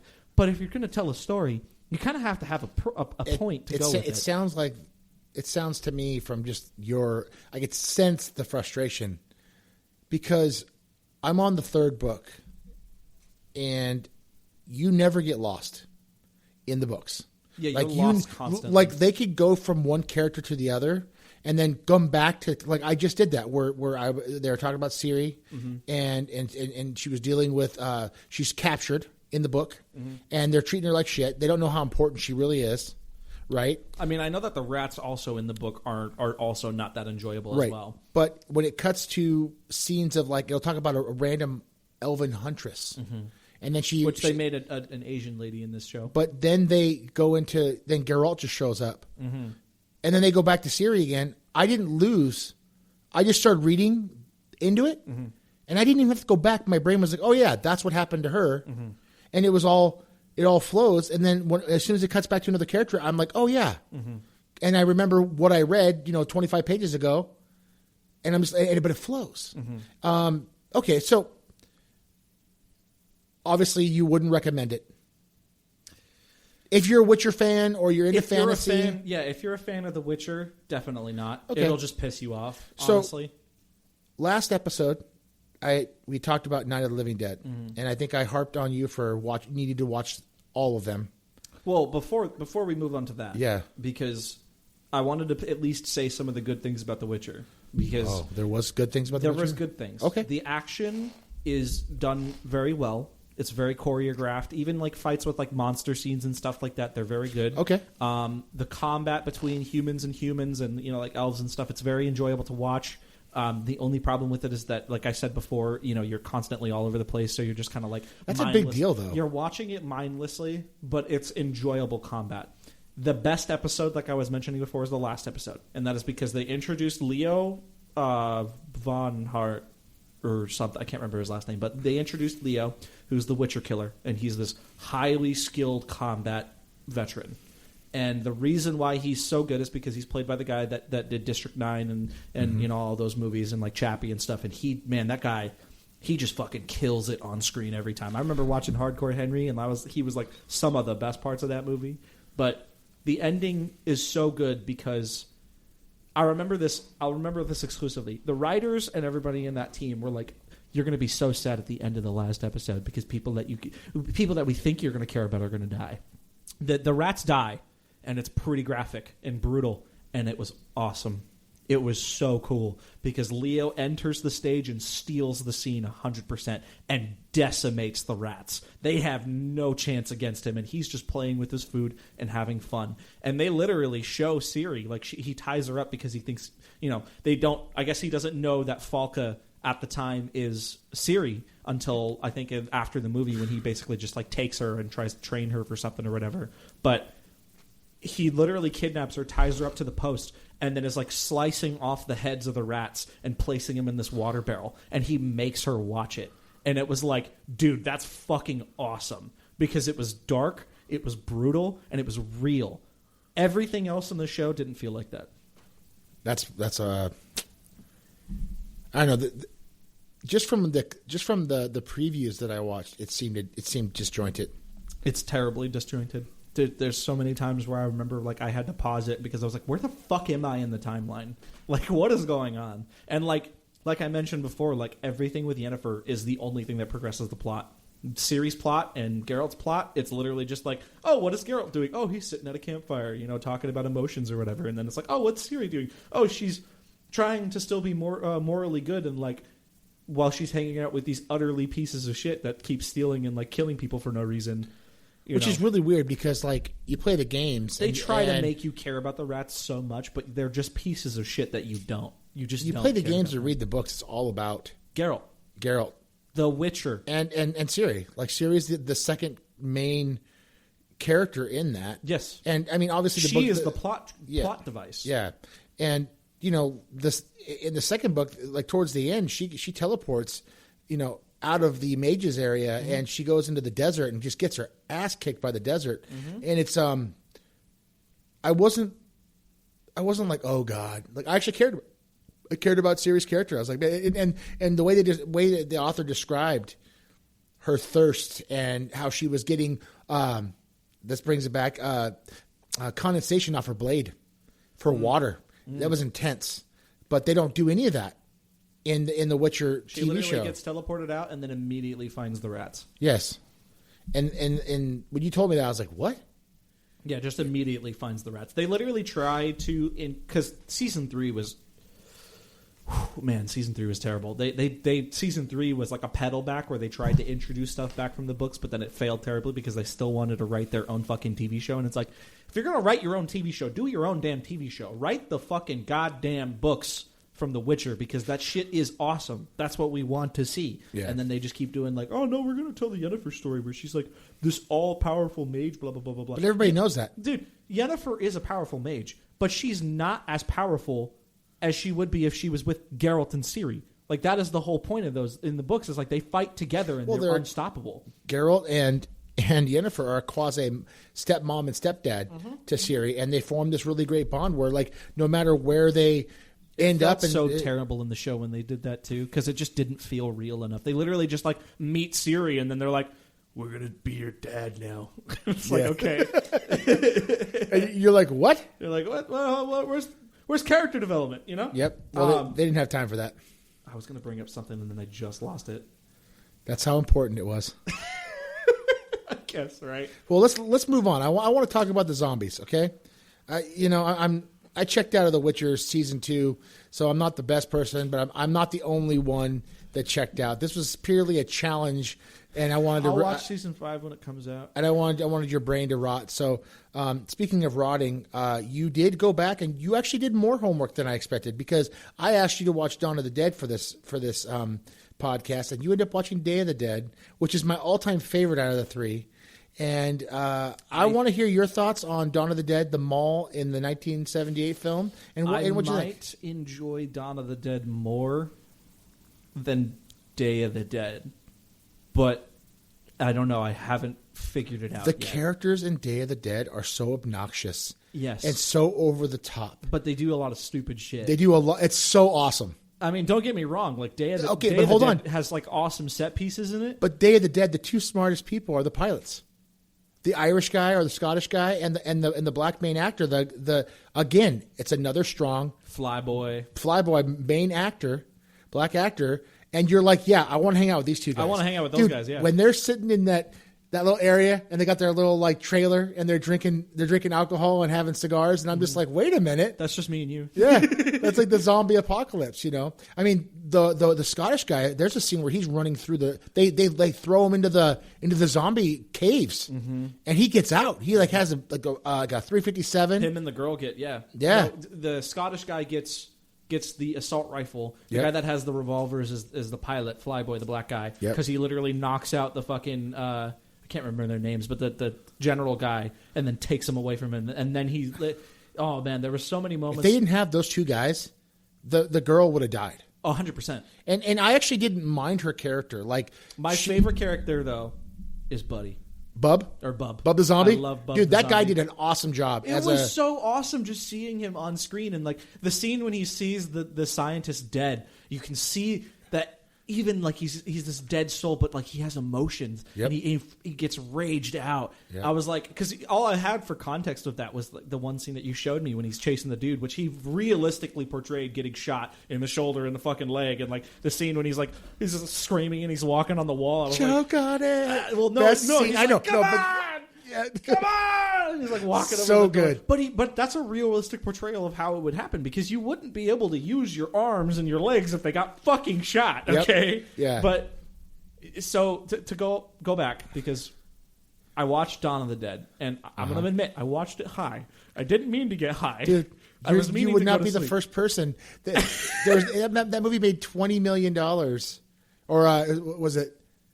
It made almost twice as much as Night of the Living Dead in the 70s, and you don't think that half the dudes that were taking their dates there were stoned or drunk watching that film? Well, the only reason why I bring that up is because I remember the narrative kind of felt all over the place in my brain. Like, the one thing I remember was like, I don't know what's going on in this scene, and then they cut to a new scene, and then I was like, okay. And then like, it's because at the beginning, right, it opens up with the news station and then the chick with the flying guy. And then it goes to the police guy, which was awesome because it. Where they raid the building? Yes, because then it just immediately shows you like, okay, people are gonna fucking die, right? Because the new recruit, he talks to him and he's like, hey, you're the new guy, right? And he's like, okay, just do this, and this, and you'll be fine. And then he gets immediately domed in the head. It was like, fuck, dude, all right. You know, it kind of reminded me of like how war films were. The thing is crazy is that movie is very anti-war. That's what the whole point is. but that scene is it sets the tone for the whole film because because you're now seeing from like Night of the Living Dead, right? A bunch of people in a farmhouse panicking over what's happening. Nobody knows what's going on. What the fuck to do. And in this one, people are literally dying and their families don't want to give them up. They don't care if they're zombies because they love them. That's their mom or that's their dad or brother. Right. They don't care if it's trying to eat them. And then there was the black guy that like killed the dude that was just killing because he's a racist and he's shooting black people everywhere. And then they go down and they're like both like trying to de-stress because they're all like super tensed up. And then they start moving. I remember that, but I don't even remember if they were the same characters like towards the end of the film. If they're the same guy. Okay, because like my brain did not connect that at all. Yeah. So that actor, the actor in Dawn of the Dead, the original Dawn of the Dead, the white guy or the black guy? The black guy, the taller, the one that was sane, not the white guy goes crazy after a while. Yes. Where the black guy is always like on point. He's actually in the remake. Oh, is he? Yes. And we'll talk about that at a different podcast. When I get to, we'll talk about it when I get to there. Yeah, no, but I'm just saying that it's cool they throw older actors from the original into that. One of the best scenes in Dawn of the Dead is where they're fueling up the helicopter and that zombie comes over with boxes to eat them and he gets his head lopped off by the propellers. Oh, yeah, I remember that. Dude, and that was such an awesome scene because you're like, behind you! And all of a sudden it goes, whack! And the skull just goes... Yep. No, my favorite scene was... the police guys going through the mall. All of the mall stuff was really awesome because I was like, yeah, that's what I would do. Set up some like walk paths and try to they were figuring out, it's like the same thing when we were talking about Fear the Walking Dead, how like you're the character you thought I would be, where he's like covering himself in blood and like studying the zombies. They were kind of doing that a little bit where they were like, okay, so they're attracted to us in this way. So can we play with it a little bit and see about, going down at the bottom. I just felt like they were being stupid about it half the time because it's like you could have just gone through this way instead of going all the way back up and around. A lot of that old school story writing is to build tension. I know. But I agree with you though. That's the only complaint I have with all of these films is that they make terrible But a lot of movies decisions. do that though. And the issue is that it frustrates us because we're like we have the what's it called? What's the fucking narrative thing? It's like ironic. It's basically the audience has info that the characters don't have. I can't remember what it's called, but I know 100% it's that. It's still just as like my brain is like yep. It's like no, don't what are you doing? Yeah, exactly. My second favorite scene is at the end of the film, and I hated it at first because I was like, "Why are you gonna fucking kill yourself like that? Just go on. The helicopter's right there. You could get out of there. She knows how to fly it. You guys can." And he was like, "No, go without me." And then my favorite part about the zombies is when the flyboy turns into a zombie and he immediately knows where to go just because of because he's not actually dead instinctual memory. It's awesome. I was like, that's such a cool thing to introduce into the zombies. George Romero always said in interviews, he goes, they're zombies, but are they dead? And that gave it a lot of leeway in the return of like, because it's not necessarily that are they dead. We know that zombies are dead, like their bodies are in a different form, but are they up there? Are we still up there somewhere? And in a lot of his movies, I think the third does one that. puts that way more than the other two for sure. With especially like Bub, I mean, the scientist was fucked up because he was killing people. Like he wasn't. He took like all those people in that operating room weren't just zombies they found out in the caves. It was like some of them were soldiers. That's why the main soldier guy freaks out and kills him because he looks over and he realizes, hey, that's my comrade that you have ripped open with the heart and it's still alive. And he's and he's just trying to study because to him, it's just a study project and he's trying to he's not thinking about himself. He's thinking about the greater good. Like, how can we get past this? Right. Because the girl was developing some sort of cure for it, whether that would be anything. The other thing that I noticed was the production on how the zombies' practical effects looked, not just in terms of like the gore, but like the progressively and through the films, they just looked more zombie, more ghoulish, which was awesome. Yeah, they got more blue and rotted in the third one. Yes, in in Day the of the third Dead, one, they look like what you would imagine a zombie would look like. In the second one, you could tell it's makeup, but I mean that's probably just because of the new age shit, right? Yep.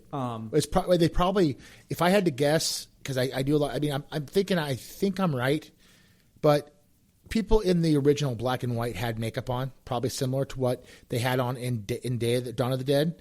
It's just that it was 8 years later, 10 years later, and they they had color and more money, and they didn't quite go with the same effects, like because like some of the zombies in Day of the Dead had like their cheekbones were more prominent and rotted, and there was a lot more ghouly looking ones. Night of the Dead, it's not necessarily that they had a lot of makeup effects, because during that time they used a lot of creative methods to make cool shit like that. Like one of the examples that I know of is one movie with like a witch, and she has this like transition where she's going and laughing in like a normal human face, and then like something immediately shifts over. It's the color of the camera. It's the lenses. Yeah, they switch out the lenses, and then it's going into like I think it's like an infrared lens or something that they use to make because it pops out on the camera. Yeah, lens. And she looks the all makeup reacts to the different color lens. So they did all those creative methods, and in Night of the Living Dead, I'm pretty sure it was probably just something to make them look brighter than all of the other white casts. Because to make them look more prominent. Yeah, more ghostly, more dead. Yes. I think the second one, Dawn of the Dead, is still my favorite because it was 2.5 hours long, and I just think that being in a mall like that is just such an interesting concept in any zombie film. It was his form of... He was talking about consumerism. Consumerism, yeah, because they talk about it a lot. Even zombies dying, they're still trying to shop. Yeah. And you can see that, too, when they're like fucking smacking on the windows or like looking around or whatever and shit like that. And the only time they actually become kind of zombies when they see a living person, they're like, oh, food. Food, right. Yeah. Right. Whereas, like, if you just left them in the mall, they just wander unfortunately, like what they call the old people, the walkers. People that walk around the mall for their cardio and stuff. That's the same thing. Yeah. But I still love the underground bunker. Like the scene when... I was just realizing it, too, because we played... what was that zombie game? No More Room in Hell? And we were playing it together. And you're like, dude, this is from Dawn or Day of the Dead. And I was like, oh. And then now I have that context, and the elevator scene when the fucking dude brings all the zombies down. I was just going to get to that, where he has his arm cut off, yeah, and he goes up there and he's like, "Screw these guys," because the remaining soldiers are total dicks. Yes, the short little dude and the tall guy with the beard, the gray beard guy, and I just love that where he just that scene actually as a child scared the shit out of me when he unlocks the gate and you see all the zombies rushing in. That actually terrified me. I used to have nightmares of like shit like that, zombies coming and trying to eat me alive like that. So is that why you're such a huge fan of zombie films? Because you had this like nightmare thing? Because I'm thinking about it in the aspect of me, like I like monster flicks. They were so Cloverfield. Zombies were in the same vein as like a monster flick. They're so catastrophic, and the way they disturb our everyday normal lives that it's on a grand scale. Even if the stories are narrating you into this little linear path, the concept of we go to work every single day and we worry about like what shoes we're wearing or what video game to buy. Right. And then all of a sudden zombies attack, or like in your case, Godzilla destroys everything. And now we're trying to figure shit out. And we're going back to caveman days because we're literally, we're living at the mercy of this radioactive god that's, prehistoric, whatever. But the zombie films were scary because it was like, what would you do in something like that? We all have that tough guy. We know it now. I think we have more context now, but at the time, for sure. I think my most hated trope in zombie films is, and this goes back to what you're saying, that narrative thing that we know about zombies that they don't know because they're not in that same world, is they waste so many rounds shooting a zombie in the body and not aiming for the head. And even in Day of the Dead, they're like shooting. The guy fucking pulls out the M16. He's just like, I'm just like, don't point at their heads, kill them, shoot them in the head. The thing is that even if you're fighting live creatures, animals or humans, a bear. You aim for the head. It's the hardest spot to hit if they know you're coming. Well, except a bear. If you hit a bear in the head, it might still come after you. A bear will come after you, but we know that killing a human instantaneously is through the head. Killing a deer in the head with a high-powered rifle kills the deer instantaneously. So a zombie is no different. It's just an undead version. Now, if you go into the Return of the Living Dead, completely different story. Zombies are like basically invincible. The only thing that kills them is electricity. Interesting. Which makes no fucking sense. Yeah. Because a bullet disrupts the brain just like electricity does. Because in those movies, they're basically indestructible. You can absolutely shoot them all. You can blow their heads off, and the body will still walk at you. So then, how do they still infect you? Because I thought the whole point of like a zombie infection was like through the saliva. It's through the bite, or through like in Return of the Living Dead, they could scratch you and cause it to happen. Fair point, I guess. But they were over the top. They were basically Return of the Living Dead is a alternate storyline of George A. Romero's, but was not approved by the canon. Basically, they're talking about how in Night of the Living Dead they captured most of the zombies, and because they had and they put them in barrels. This is how Return of the Living Dead is. There's literally a scene in the first Return of the Living Dead, which is an awesome movie. It's still really fun, where the guy goes, "You remember that movie Night of the Living Dead?" They're talking about they're in the office. He goes, Some people say that movie is freaky, huh? Well, that's actually a documentary. They cut a bunch of it out. It's like this conspiracy theorist thing. And then he goes, "We have one of those downstairs." And the young guy's like, "Get the fuck out of here!" And they go downstairs, and then there's a fucking body like dead inside this thing. And he's like, "Aren't you worried about this thing leaking?" He's like, "No, man, this is American made." He slaps the canister and poof, and just hits him with the dead spray, and they become zombies. And it was really funny, but those get confused with the George A. Romero films. And they're just a kind of a Hollywood offshoot, and still enjoyable. Like they were like the bargain cereal version of the name brand is what it was. You know, like I don't want to be like, oh my god, these are like the films, right? Because there are a lot of really good zombie films, but I can see why, especially for like you, like as a person that loves zombie films, like why these films are so. There would not be zombie films without Romero. That's what I'm saying. Is like I appreciate what he did with those films. Like they're not even just like because you can go back and like, oh, this is like the first Alien film, but it's like I'm not talking about Alien as in Xenomorphs, but like, oh, this is the first like Alien comes down blah blah blah, blah film, right? You can see the foundation, and sometimes they're not that great, but like these movies were fantastic to watch and just appreciate. And to go on to like the practical effects for it, like I was highly impressed with all, especially in Day of the Dead. I think it rose way higher in Day of the Dead. The same crew that did The Thing, Dawn and Day did The Thing. Okay, yeah, that makes sense. And those guys were just master craftsmen at. I mean, Tom Savini was the guy who did most of the practical effects in the Dead films, and he is awesome. One of the coolest guys ever. And I don't know if he was directly involved with The Thing, but guys that worked in that team. I think the same guys that did The Thing did Walking Dead. Would you say that The Thing has the most creative practical effects over all of the other films? No, but why would you say that? I'm interested because I feel like it is the most creative because they're literally using all of these practical effects for something that's alien, something that's unknown, right? In the terms of the like reason zombie why films, The Thing works so well is because of the practical effects, and that's why newer movies just won't age like those will, and it definitely has a lot of creativity in The Thing. It set the bar for sure. But I wouldn't say it's the most creative. I think that creature is creative.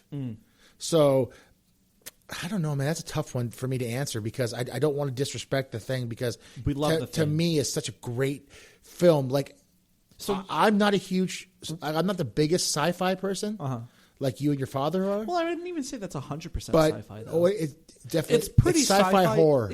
And it's like the original Alien in the respect of like it's a mastercraft in filmmaking and script and everything. Now, Alien was obviously a more successful film. Ridley Scott and H.E. Geiger for the concepts of the Alien, and rightfully so. Fantastic film. But when I go back and I think every new movie I see that has aliens in it or whatever, it has to. There's a high bar on those two films. Like The Thing and Alien basically set the bar so high for any other alien movie. And I'm not talking to just Alien Xenomorphs. I'm talking every alien film. Yeah. And they impacted that industry movie-wise just like Romero did with zombie films. Because even in the later Romero films, like he did Land of the Dead, Diary of the Dead, and then I think there was another one. He had some practical effects, but he leaned on some CG, and they don't age nearly as well as the first three. They were definitely lesser quality. Now I don't know if that was his fault or it was the studio basically saying you have to do it. What would you say is the most creative for practical effects then? Oh, that's a hard one, dude. There's a lot of. I mean, the 80s. I'm not necessarily like what's better because you can't really compare. I can't compare. I can't say that The Thing is the most creative because there are so many movies in the 80s, regardless of the popularity of the film, where these effects artists had to create whole new systems of practical effects for the films just to be shot. I mean, like look at the Alien Queen in Aliens. Like they built the whole team just to run the Alien Queen. Right. Like that's creative. Like I would say that 70s and 80s practical effects artists, we were in the abundance of, you could watch a film. Like, here's a good movie. Have you ever seen a movie called The Hidden? Mm-mm. Oh, dude. We're watching that. It stars Kyle Monahan? I'm probably getting his name wrong, but he was the lead actor in Twin Peaks. Okay. And its movie is about an alien that comes down to L.A., and it crawls inside your mouth and controls you and does not give a shit about humans. Controls the human as the public, gets what it wants, and then when the body dies, it goes on to another victim. Literally tackles somebody and spits this long alien. Oh, dude, when I was a kid, it messed me up so bad. But the practical effects in that, like when the body would decay and it's dying and the creature has to find something else, you're watching this thing drive a car and smash into people and kill people while these two detectives are trying to go after this thing. And the person's changing and looking more rotten until it has to find... Dude, I can't say The Thing was the most creative, but it was the most memorable practical effects. This is a good conversation, I feel. Because like, I'm trying to think about it in my terms. And like the reason why I say The Thing is so creative is because like... without the context of seeing it before or seeing anything after, right? Like in my mind, it's so creative because they're literally, it's like a mutation, you know. Like there was a lot of movies. There was a lot of movies that I don't have that do context. that. Yeah, I don't have like, that context. Look at the sure. practical effects in RoboCop, for God's sakes. Oh my God, fuck! When Peter Weller gets just wasted. That's when I was a kid, and that cop who seemed like a good guy gets absolutely wasted the first 20 minutes of the film, and then gets resurrected as a robotic cop just to go back to work. We're going to resurrect you and we're going to make you go back to work. Well, he also lost a lot of his humanity too. In that I know, process. But the practical effects now, that's like kind of what it was talking the about. The scene in too. RoboCop where the guy gets dunked in the liquid comes out and he's all bloated and smushy, and they hit him and he blows up into a bunch of goo on the windshield of a car. Yeah, I mean, the 80s was just notorious for that gritty practical effects where you go, oh, that looks fake, and then it shows that explode onto a window. You're like, oh my God. Even though it didn't look as real as it could have looked, it burned holes in our memories on how things should be, and CG just does not do that for us. I mean, I feel like there's a lot of CG stuff that does do it justice. You know, like I will remember The Host because of the scenery in that movie. Like the scene when the fish monster comes onto the land and it's just wrecking house and like eating people. Right. You know, I think you're not wrong in the aspect that like practical effects always will do it justice. They always win than CG for sure. But it's not that you know CG can't be as prominent in your brain as like that can be. You know, like I think that when it ages, yes, and we get better TVs, I mean, and we get better. The difference is what's timeless over what's just what you know with what we have. Big Trouble in Little China, dude. Fucking love that movie. All with John Carpenter, all practical effects. The creature in it, the monkey guy. Yeah, I mean, they do that now in CG. It would look absolutely terrible. I don't care how much money you throw it at. You know, it's The Thing.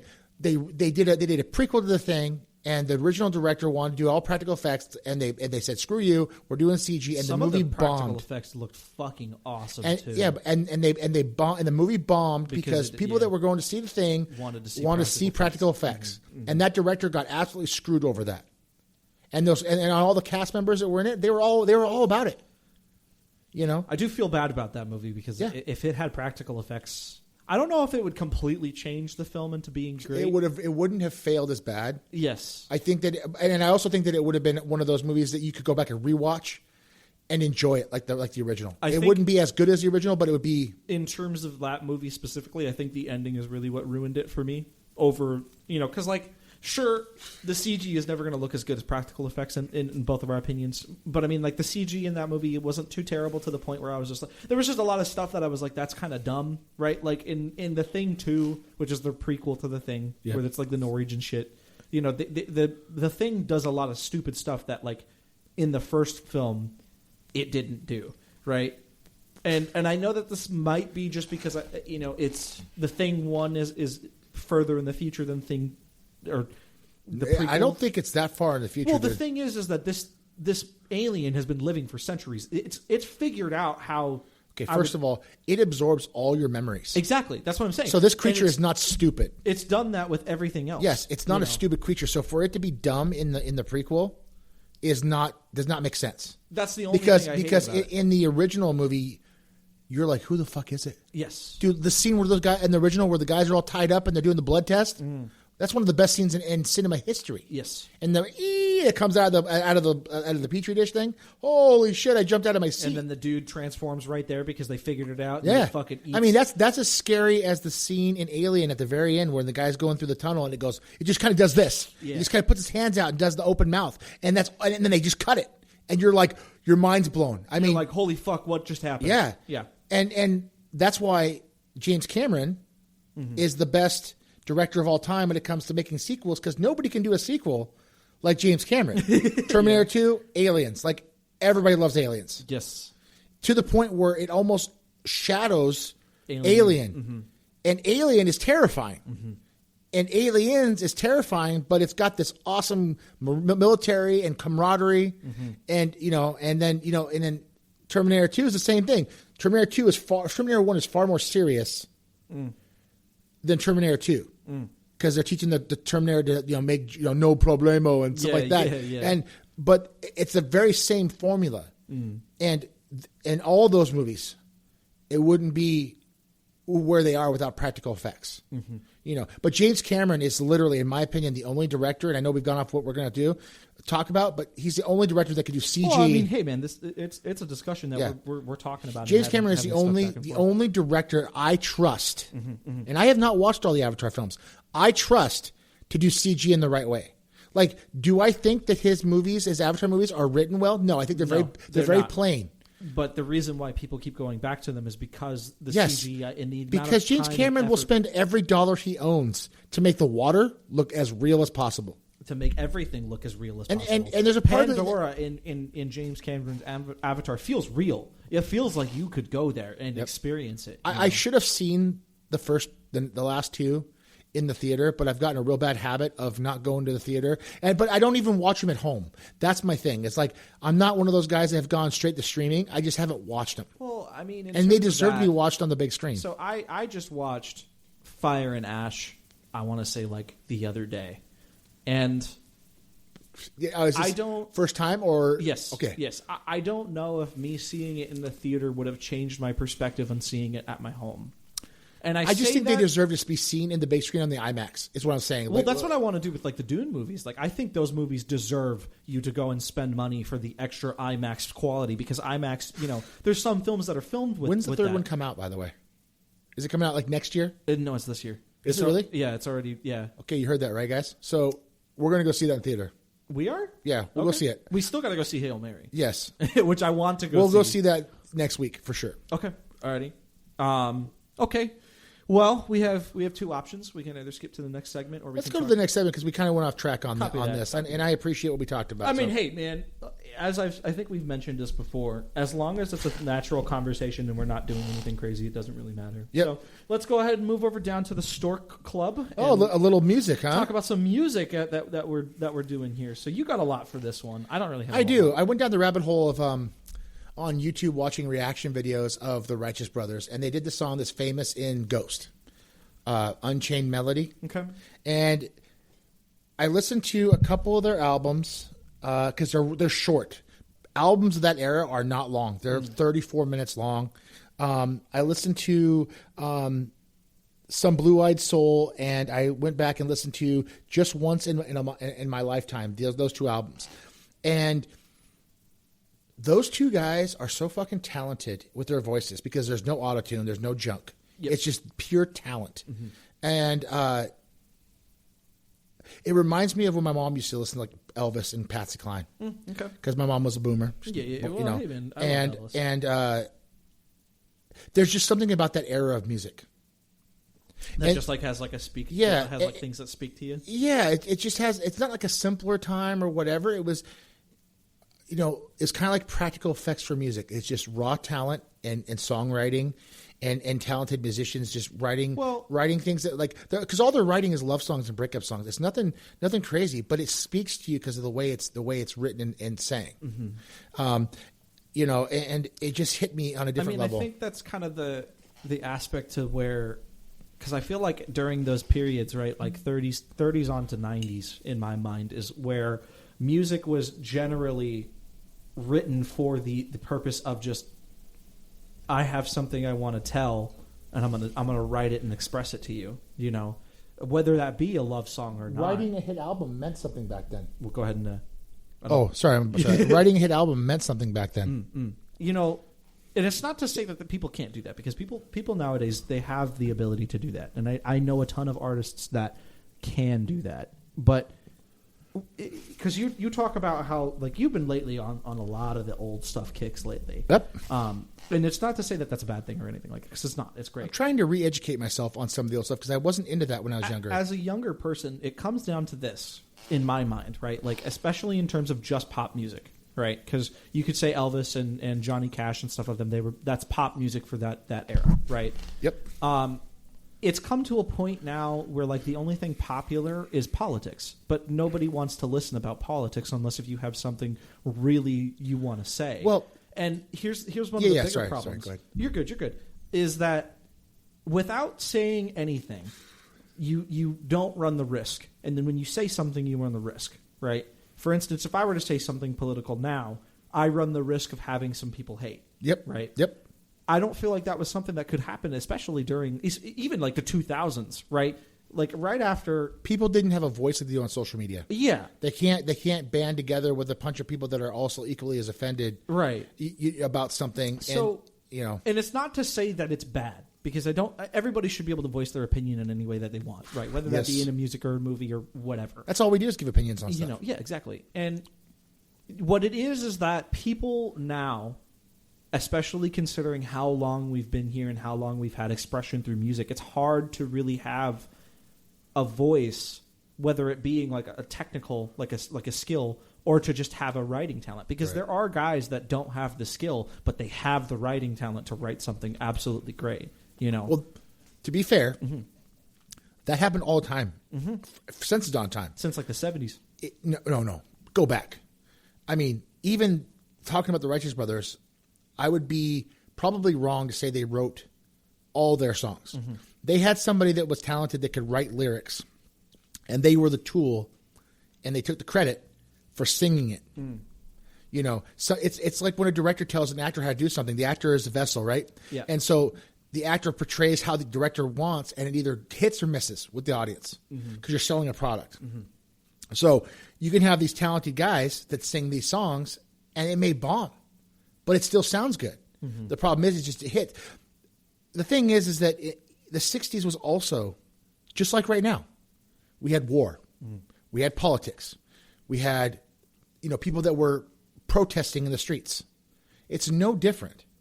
The difference is that this stuff brought you out of that worry and reflected on other things, a relationship, your wife, your husband, whatever, your partner. And you could not spend so much time hating on everything. People are always so worried about, you like this, but there's kids in Africa that are dying. It's we all know that the world is a fucking crazy place, but we don't have to worry about everything.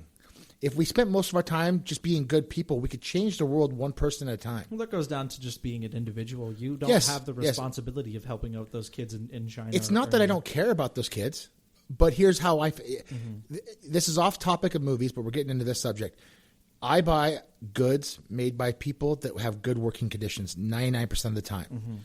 So, but I'm not telling anybody to do that. I'm not giving you a hard time or them a hard time or getting on social media and calling for a boycott. I'm just like, hey, how can I do my part? Let's not support that and get those kids out of there somehow. I also have been listening. I just listened to the new Jack Saravetti album, and I got into him 7 years ago. He's a singer-songwriter. He writes love songs, and and other things, and I can relate because I'm married. So he writes about his wife, and I'm like, oh, that's cool. I can. He did a song, and I showed you earlier before we started the podcast. He did a song on one of my favorite games, Days Gone, called "A Soldier's Eye," and it's a super good song. Now, I come from a family of 3 veterans. My uncle was a veteran. My mom and dad both were My mom was in Germany. My dad actually was in Vietnam. My uncle was also in Vietnam. They were both messed up from it. Now, like people that serve the military or not, I don't give a shit. I care for the veterans because I grew underneath one. My dad was a veteran. My mom was a veteran. So when I hear that song, and it's a very lonely song about a guy coming back from the war, and he sees the world differently through soldiers' eyes. Yeah. That's what it's about. Now, his new album is a lot about love and loss and growing as an older man, because the guy's like 43 years old. So he's been with his wife for a long time. The album just resonated with me. The title track, "Always Be the Way We Were," is an awesome song about no matter all the crappy shit that happens in our lives, we'll always be there for each other. That just resonates with me. Yeah. So, I was super excited when it came out. It came out on April 10th, I think, on iTunes and all streaming services. I've been listening to the first 3 songs. It just and his songwriting, which can also harken back to what we were saying. He may not have written all the songs. Because he has a team of talented musicians and producers probably working. That also happens a lot of the time. Too. No, but we're saying it throughout the times. That's how it always happens. You never build your empire by yourself. Nobody's a self-made man or woman. They have people that help them. It takes a village. And so I'm okay with that. And so I highly recommend the new Jack Cervetti album. It's if you're into that kind of stuff. If you're not, then whatever. I got Elle Langley's new album, Dandelion, came out. I've given it a couple run-throughs. She's kind of on my one of my top favorite country female singers. She's kind of on fire right now. She's kind of fucking everywhere. She's really talented, and I haven't listened to it too much because I'm also not very particular with a lot of country music. But I can respect talent where there's talent. I'm not a big country guy either, but I'm forcing myself to get into it a little bit. She's a very talented artist in general. Yeah. Here's one for you, Cayman. You got me into this band, Caravan Palace, Electric Swing. I was telling you earlier before we started this episode that the electric part kind of took me out. I finished their first album today, which is just a self-named album. Yeah, Caravan Palace. That's right. Good album all the way through. A+. Anybody who's into swing will love it. The songs are written well. I mean, look, my grandma that's 72 years old. She likes Caravan Palace. Like I said, the only thing that kind of pulled me out is the electric stuff, but it's only because they're new to me. I don't let something like that derail me from a band. I will force myself to listen to it and appreciate it for what it is because I love music so much. I'm actually really curious to see if you'll like the second album more because I think the second album is really where the second album and sophomore releases could hit or miss with a lot of bands. Yes, and a lot of groups. Panic, I think, is a really good album. Okay, well, I got through the first one, and like I said, I gave it an A+. That's our first attempt. So I loved the videos you showed me on YouTube. So if anybody's interested, would you go and see them live? Yeah, I would go see them live. Awesome. My wife said that she would go see them live. I showed her the one you showed me where they're live and she's dancing and they're doing the cool swing dance. Totally down our alley. I mean, the first thing that Ashley said is that the 3 of us need to go to a jazz show. I would love that. And it's going to happen. We'll go see jazz because I love jazz. I love jazz. I love blues. Everybody knows we love jazz because I think we talked about that in the first podcast. Yeah, absolutely. But it's but yeah, that was a good album, and they actually their newest album is a soundtrack to a new game coming out. Which I think it's actually just one song. I don't know. One song? I think it's just one song because I looked it up after you told me, and I was like, "What? They did a song for this fucking game?" So, well, it makes sense, right? So talk about a little bit of a game here for a second. It's called it's an indie game. It's called Mouse PI. It's along the reins of like a boomer shooter where it's the sprites styles and stuff, but in the style of Rubber Hose. Well, you could say that, but what that originally is inspired from, the art style is totally the original Disney Mickey Mouse Steamboat, and that is Rubber Hose. Yeah, Rubber Hose. Super freaking cool looking. That's the second game to do a Rubber Hose style. Cuphead was first, right? Correct. Which I need to play that, and me and my buddy Nick on our separate channel called Blame the Other Guy. When we get a video, I'll tell you. But when we do that, we're going to do Cuphead because that game is fucking brutal. But it also has some of the best music you can ever listen to, and I think you would be definitely into it. I'm honestly glad because I was worried for a while there with Caravan Palace that you weren't going to be too into it because it does lean a little bit more heavy onto the electric side. And it's not that you don't like electric music because you've shown that to me, but I just didn't think that, like the same thing with like Iron Lung, I didn't think that you were going to be into it, you know. And I am very much into the reigns of Caravan Palace. I don't want to stifle myself in just like, okay, we've talked about this many times. Mm-hmm.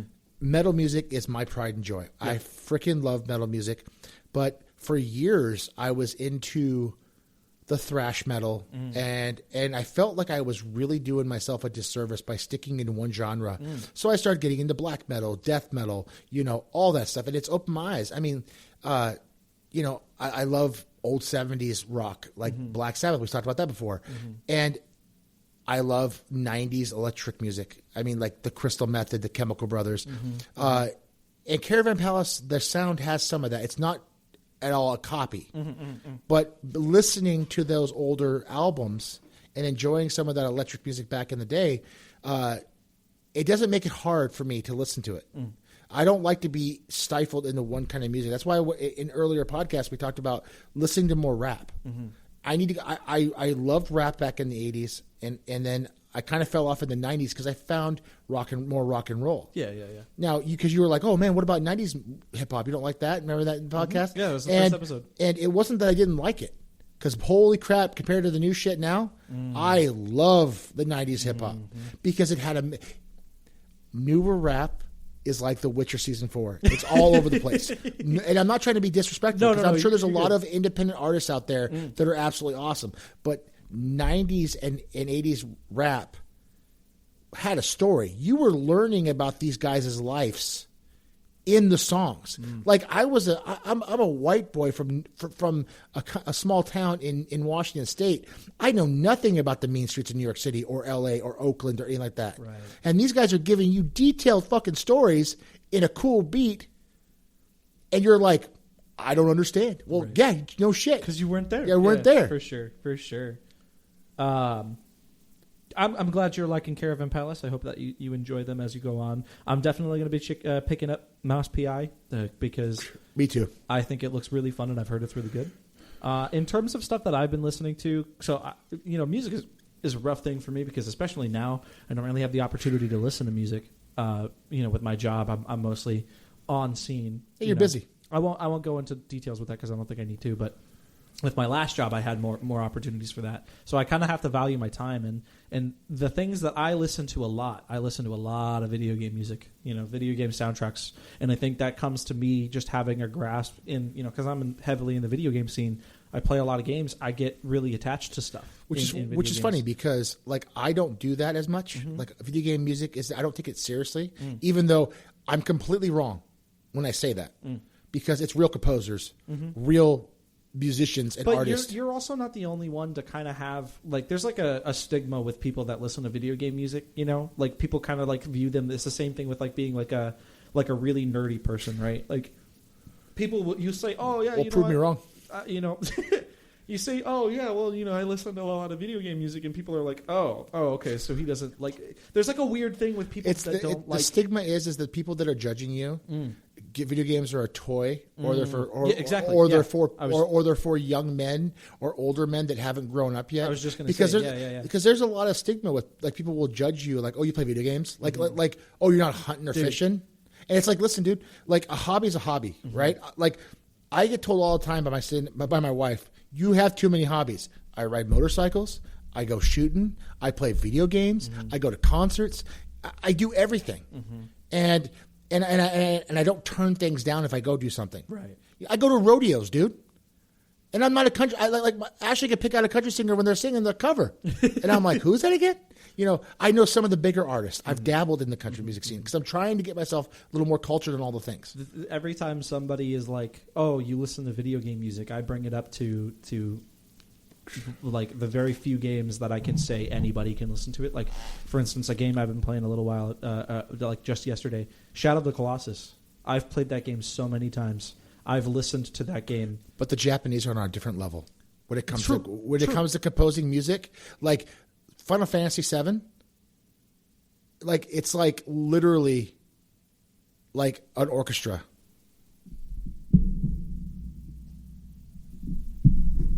Technical difficulty. Dude, it was like over time, just like. And I'm like, what the fuck? I noticed it at first, and then I was like, what the fuck is going on with this thing?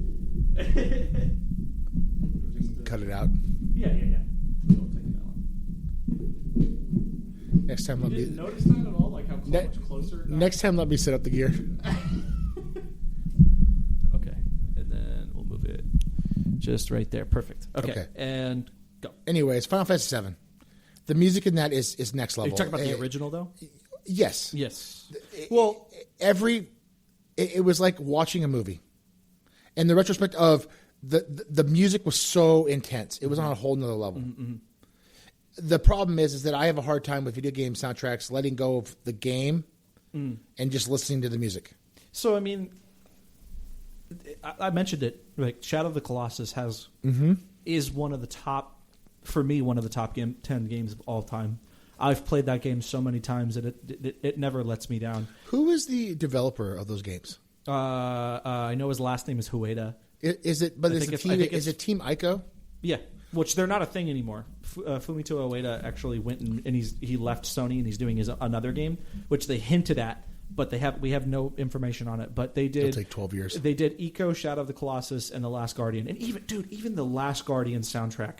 I have never listened to something that's so emotional, dude. What? You want to see a grown man cry? Play that game. The Last Guardian. Yeah, because it's like a boy and his dog. That's it's exactly brutal. What they were going for. Brutal. That's what they were going for. And yeah, they're dicks. The Shadow of the Colossus soundtrack, because I've been listening to it again, and like I've been thinking about this a lot. So, are you familiar with how Silent Hill? What is it? PT, right? You know how like the tech demo. Yeah. Yes. How people say that like that game cannot be transitioned to movie, podcast, whatever. I feel like that's the same thing with Shadow of the Colossus. I don't think you can make that game a movie. And that's heavily due to how the music conveys it's everything. You are sucked into this world as this character. Which is another dead world in the Yes. aspect because there's nothing there. And I have literally fallen asleep to playing ambient noises from that game because it's so it's a dead peaceful. And the music accentuates that until you get to the exciting moments, and then it's like a peaceful death, is what it is. The one song when you kill a Colossus is one of the best songs I've ever heard in my whole life. Yeah. It makes me so emotional. Like I'll be sitting at the bus and I'm listening to that song, and you can feel the emotion coming from it. Okay. But other than that, I think we can talk about that at some other day because I would love to talk about Fumito Ueda. We'll talk about that in the next gaming section for sure. So other than that, I have a concert coming up called Tokyo Machine. He is an electronic dubstep guy. And me and my sister, I got her into it, and we're going to go and see him on the 1st of May. Cool. So it's going to be a cool, partially rave experience. I'm pretty sure because a dubstep's always a part of the rave scene kind of stuff. Correct. Like that. But I've got that one coming up, and then other than that, like in video game soundtracks, I have been obsessed with the Half-Life soundtrack for some reason. I have listened to nothing but the Half-Life 2 soundtrack and all of its episodes' music, like on repeat, basically. Ashley just bought tickets to Chris Stapleton.